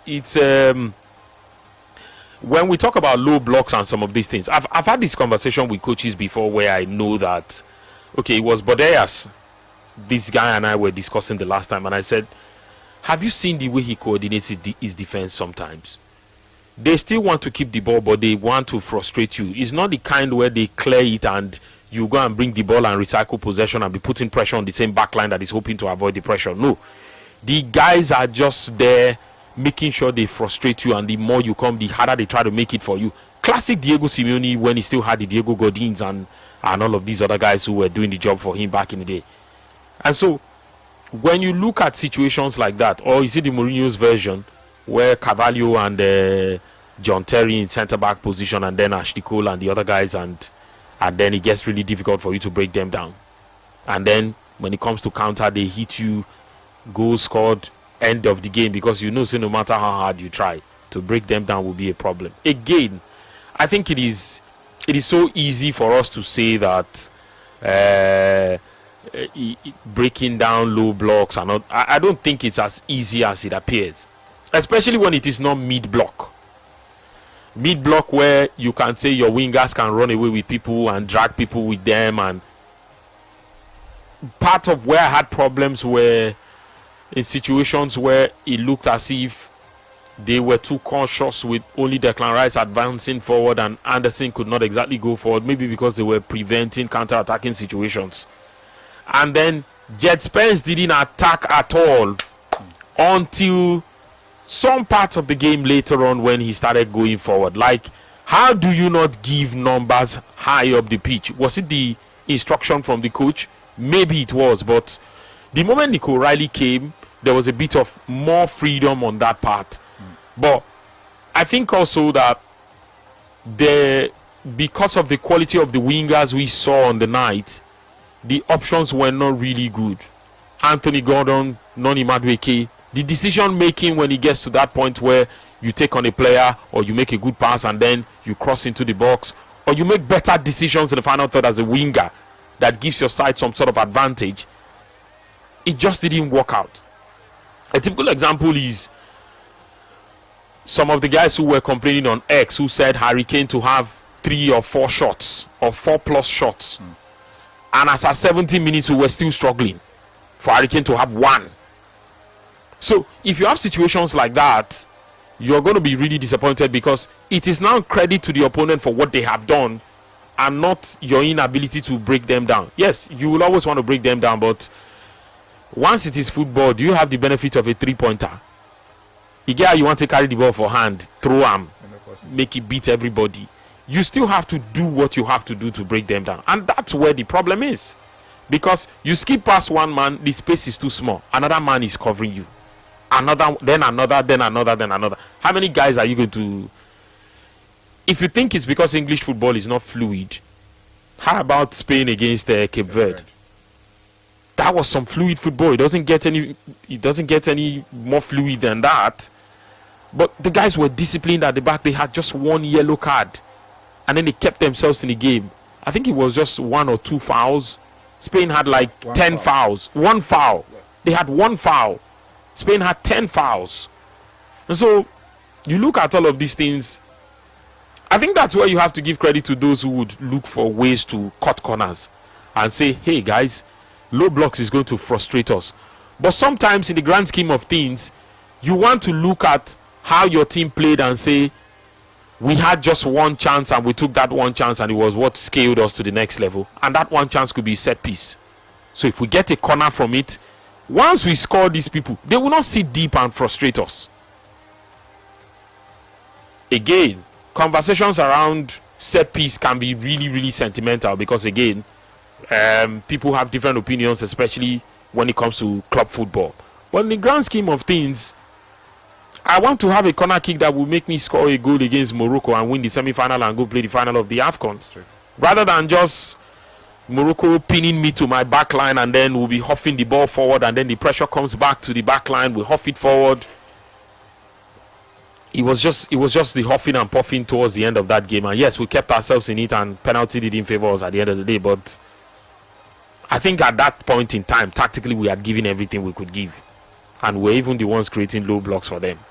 So, low blocks is a strength for some teams. So I try not to criticize it all the time. Because I know that it's hard to break it down. And if it is me who's setting up my team to play low block against you, it is probably because I know that you have better quality than I do. And let's be honest, you don't want to live in a fool's paradise of going into a game of that nature and be hoping that these people cannot stuff you 3, 4, 5 goals if you go toe to toe against them. You learn from Curaçao. You will learn, you will learn, because Curaçao thought, nobody this Germany, and went all out. 7-1 was how it ended yesterday, and again, how it ended in that game. This one says, good afternoon, VQ Joseph. My name is Francis. It says, assuming Cole Palmer or Morgan Gibbs White were available in that England match, they would have scored a goal because there's no proper creative midfielder.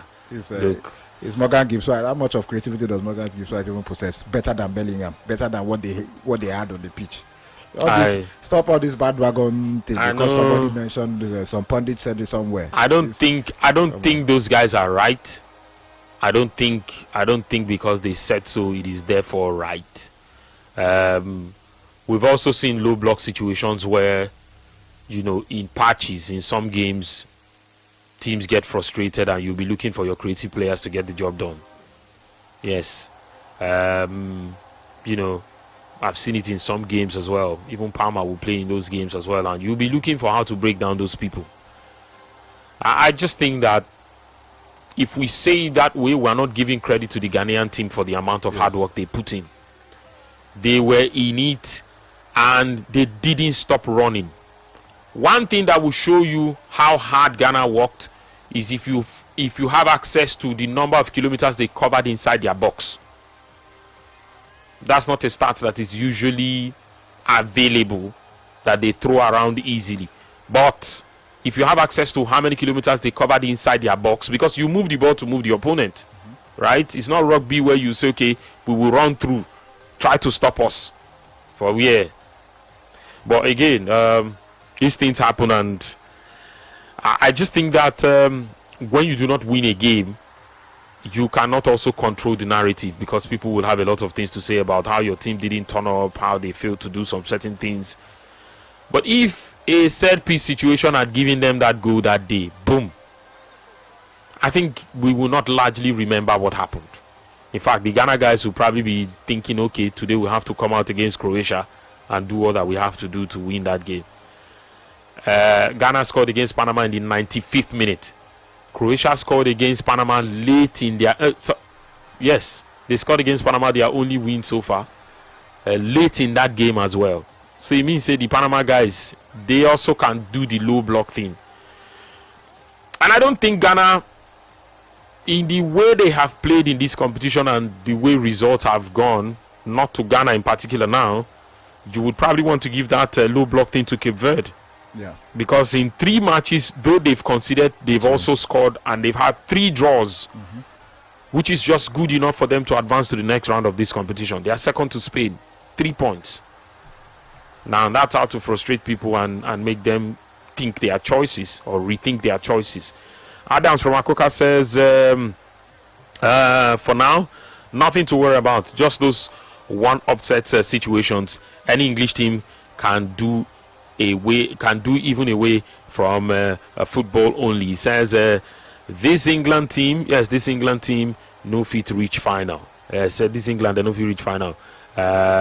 Make them tell them not every spoon is coming home. Not even spoon is coming home. Okay, thank you. And he says they will always have that midfield disunity at the bigger stage, semi-final or even quarter-final. These guys have played 2 European finals back to back. I don't see the disunity. When you don't work, and this disunity they come. Greetings to you, Vicky and Joseph. My name is Uche, the amazing Chelsea fan. That game was full of energy, and England thought the goals would come for them easily, but not knowing that this time it was winding up. By the time they realized themselves, not knowing that time was winding up, and by the time they realized themselves, they were already under pressure and could not get the goal. England don't have those playmakers that can make 1 or 2 people cost a penalty. Look, playmakers play better in spaces, not in low blocks. Not in low blocks. You not get within them Pedri and these guys, they not pass against Cape Verde. You not walk. My anger is that by now it would have been 600. I would have been 640,000 naira richer. I waited they pay you with that. But they could not do a simple one-up. And Harry Kane was my main target that day. Again, the day when you not go work, you not go work. And I think maybe some coaches, especially the very highly accomplished ones, they know when it doesn't work. And they just don't dwell on it too much. They just let's go to the next game. Give the opponent credit. They had a good game. They played really well. And then they just downplay the fact that maybe themselves they failed to do what they were supposed to do. But again, I think credit to the opponent for the way they showed up on the day. Great game overall. And let's see how that goes.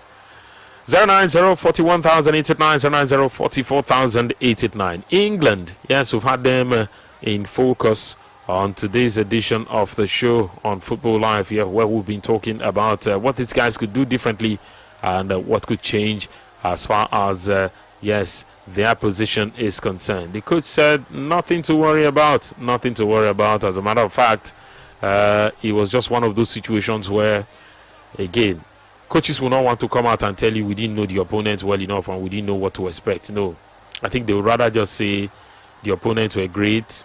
We probably should have done a few things better than we did, and it didn't turn out that way. Hello, good afternoon. Good afternoon, Joseph and Victor. Yes, welcome. My name is John from Ikeja. John, you're welcome. England, I think,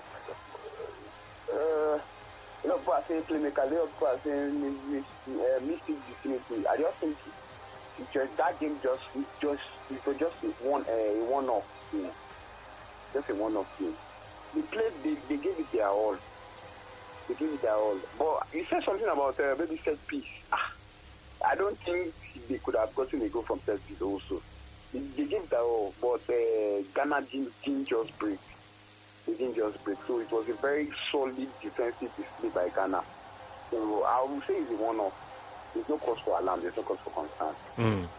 But at the same time, people need to start finding solutions when he knows his round of 32 opponents, and maybe that the defensive profile kind of thing. He needs to find solutions. Or else they won't go find the tournament. Thank you. Okay, thank you for that one this afternoon on the show. Yes, Action SC continues right here, Sports Radio Real FM, and yes, we are taking more of the contributions. We'll take a break, just a quick one, and when we come back, yes, we'll be going to another round of a talking point on the show today. This one, you've had it on your mind for a while. You just be waiting that I wait for the day where they go talk this thing. So that means if I go follow put mouth.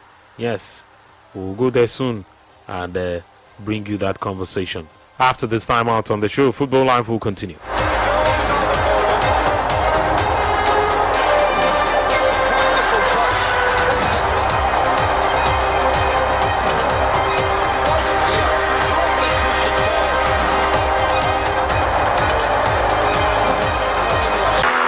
Brila FM, a complete deal. They go with the corner, King shooting star still looking for the 3-point here. And no, fantastic header. The WBC interim heavyweight champion of the world, the Nigerian Nightmare, In this very moment, I'm king. And Carroll's in, and he's won it for Liverpool.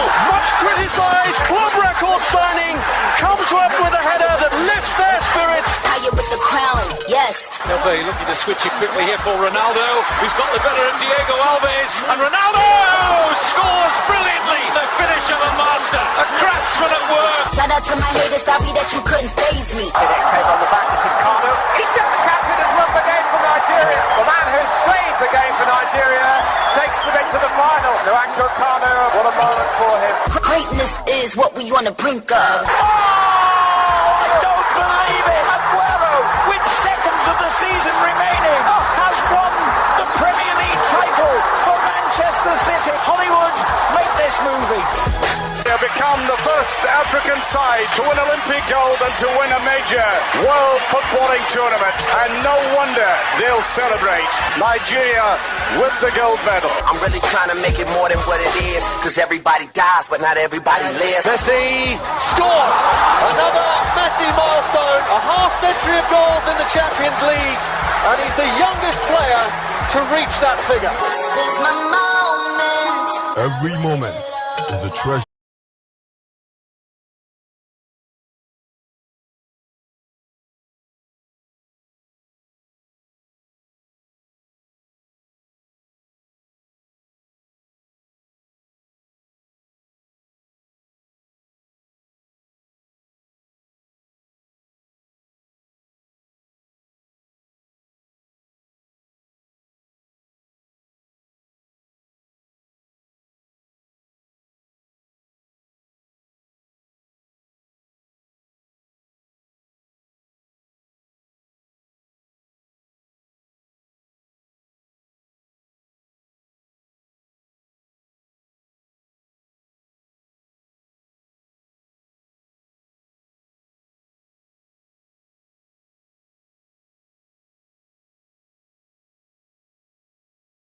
For sponsorship and advert placement, contact hello@brilla.net.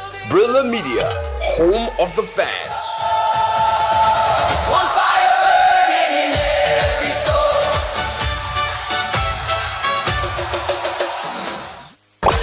Football Live.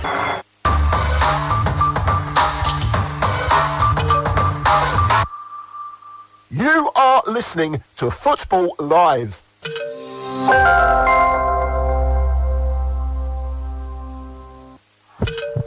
They are the heartbeat of the game.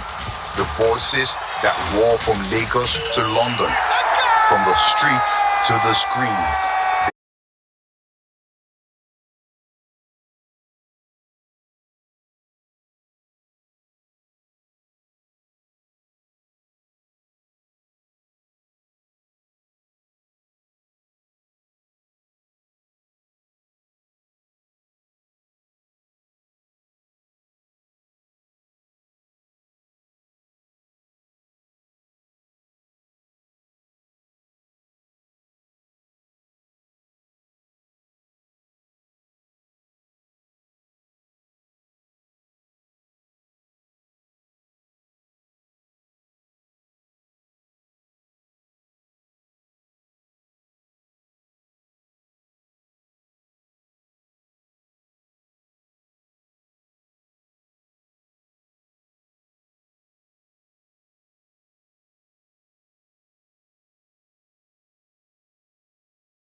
to Lagos.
Action as it continues on Football Live. Yes, your champion star Sports Radio Real FM, and yes, one more roll of the dice on the show this afternoon, and let's go get it as we bring you more talking points on Football Live.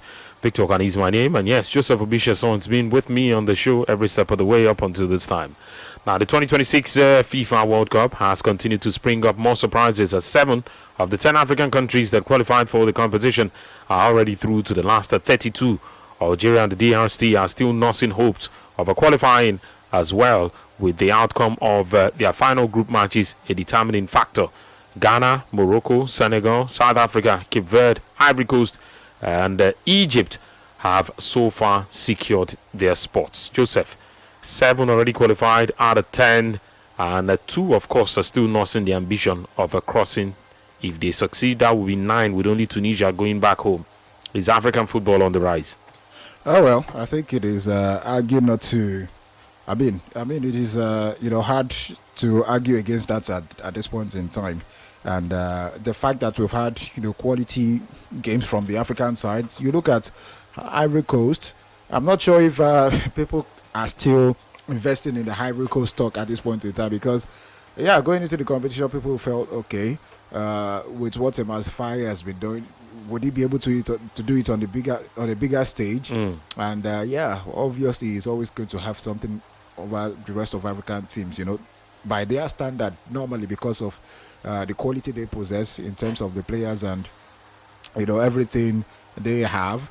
You look at Ghana is another team I felt people would not pay so much attention to, but something has changed in how Ghana play, whether you like how they play or not. The truth is, by their own standard, they said they didn't give themselves any chance, but now the belief is growing. Yeah, of course. Either they play to please you or not. I don't think they care about that at this point in time, because I have quite a number of them as friends, journalists, and what the atmosphere was before the World Cup. They were on a steady roll of losses, back to back losses. After they completed that World Cup qualification, it was just terrible, and then they could not go to AFCON because of the same terrible run in the AFCON qualifiers. They actually had to bring in Carlos Queiroz before the World Cup. They had their friendlies, and it's just basically has been looking good. They've been getting their football, they've been getting their points, and it's really important more than anything. And you also look at Morocco would always, give a good account of themselves. Senegal, I don't think they were at any point in this World Cup so far. Yeah, against France it happened, but they were not particularly poor. Norway as well. These are teams who we've always maintained that they are of significant quality, better than what they probably have. But the truth is, looking at it as a collective, apart from Tunisia, which I do not think what the problem was, was what we saw on the pitch of play in the last game. Just coming out of the tunnel in the second half, they had only 9 players on the pitch. Their captain was without the band. He had his it was because I saw a breakdown of some of the things that went wrong. Obviously you will get some of the things going on in the dressing room, but what's happened outside, apart from Tunisia, I think every other nation have basically given a good account of themselves. Cape Verde obviously doing what nobody would have thought. I mean, everybody felt they would be out in the first round, but here we are, 3 draws, no losses, whether you like it or not. Only France, Mexico, nobody knows what Argentina will play at the end of the day, and only France, Mexico, and Cape Verde can you say basically are yet to lose. Mexico went 100% record win. They've won every game without conceding a single goal. So I think you look at every of the performances they've put together, African teams. It is hard to argue that it is not on the rise, because now it's a case of we know we have something to offer. Can we do it when we absolutely need to or have to? Yes. Is it when you also want to play for pride? There's something you're fighting for at the end of the day, and you're not scared. You're brave enough to go against even the biggest of opponents. I think for me, it is on the rise, and to be honest, it speaks that people would have their eyes on African teams going forward. Thierry Henry, I do not like the way he's been so far at this World Cup with criticisms of some of the things. But one of the first things he said, after, I think it was after the Cape Verde and Uruguay game, it was like, if you do not watch African football, it is on you. So I think more performances like this, the world would. It's not as if the world have not been taking notice, but I think more African teams can now say, okay, yes, people understand that it is not what it used to be, and it is even perfect now that you are doing it at the World Cup in a state like the United States of America, Canada, and Mexico. I don't think it gets any better than this. It's a good reputation, in general for African football, and I think it should go better from here if we do not mismanage, what we currently have, and by some of these policies around. But hopefully, every member association or member federation of CAF, understand ability. You look at African players and say, yes, bring that one for me. They're not looking for the technical guys who would make all the passes and try to control game and dribble and string hundreds or thousands of passes and be doing all of that stuff. Defense splitting passes, breaking the lines, linking up play and all that. No. I mean, I'm not sure you will find playmakers if you look around. So we have, whether by physiology or anything else, you probably want to look at us and say that, look, there's a way it is fixed, even by the physical profile of African players. There's a strength they already possess, and maybe teams, of course, should begin to see them for that. And again, maybe the next step will be to raise the quality of coaching, because again, when these coaches don't exactly have the right ideas to pass across, then it limits the conversation, because after defending, what else are you going to do? Exactly. And some guys have actually shown a bit of it that it really can work. I mean, one of the problems I had with the 2023 AFCON was that though we had the guys who could actually create a lot of problems for the opponent, one way or the other, we were just comfortable with five at the back, and our strikers and our forwards were working too hard, defending rather than being in a place where they can be on the end of making things happen. Not every game required that we should have defended the way we did, but again, that ship has sailed. Hello, good afternoon. Hello, good afternoon, Victor Irani, my brother. Good afternoon. Hello? Hello? Okay. You might have to try to reach us again. Because again, I'm not sure. Yes, Football Live, still the show. And yes, African football, would you say it is on the rise? 7 countries have so far made it to the round of 32. And, it brings back talks about, African countries, the quality of football that we've seen so far in this competition is one of the reasons we said it should not be expanded. And we'll have European teams going home like Turkey. And you have teams like Cape Verde still staying in the conversation, staying in the competition as well. And, I mean, if we're looking at it from that angle now, it looks like that opinion should change.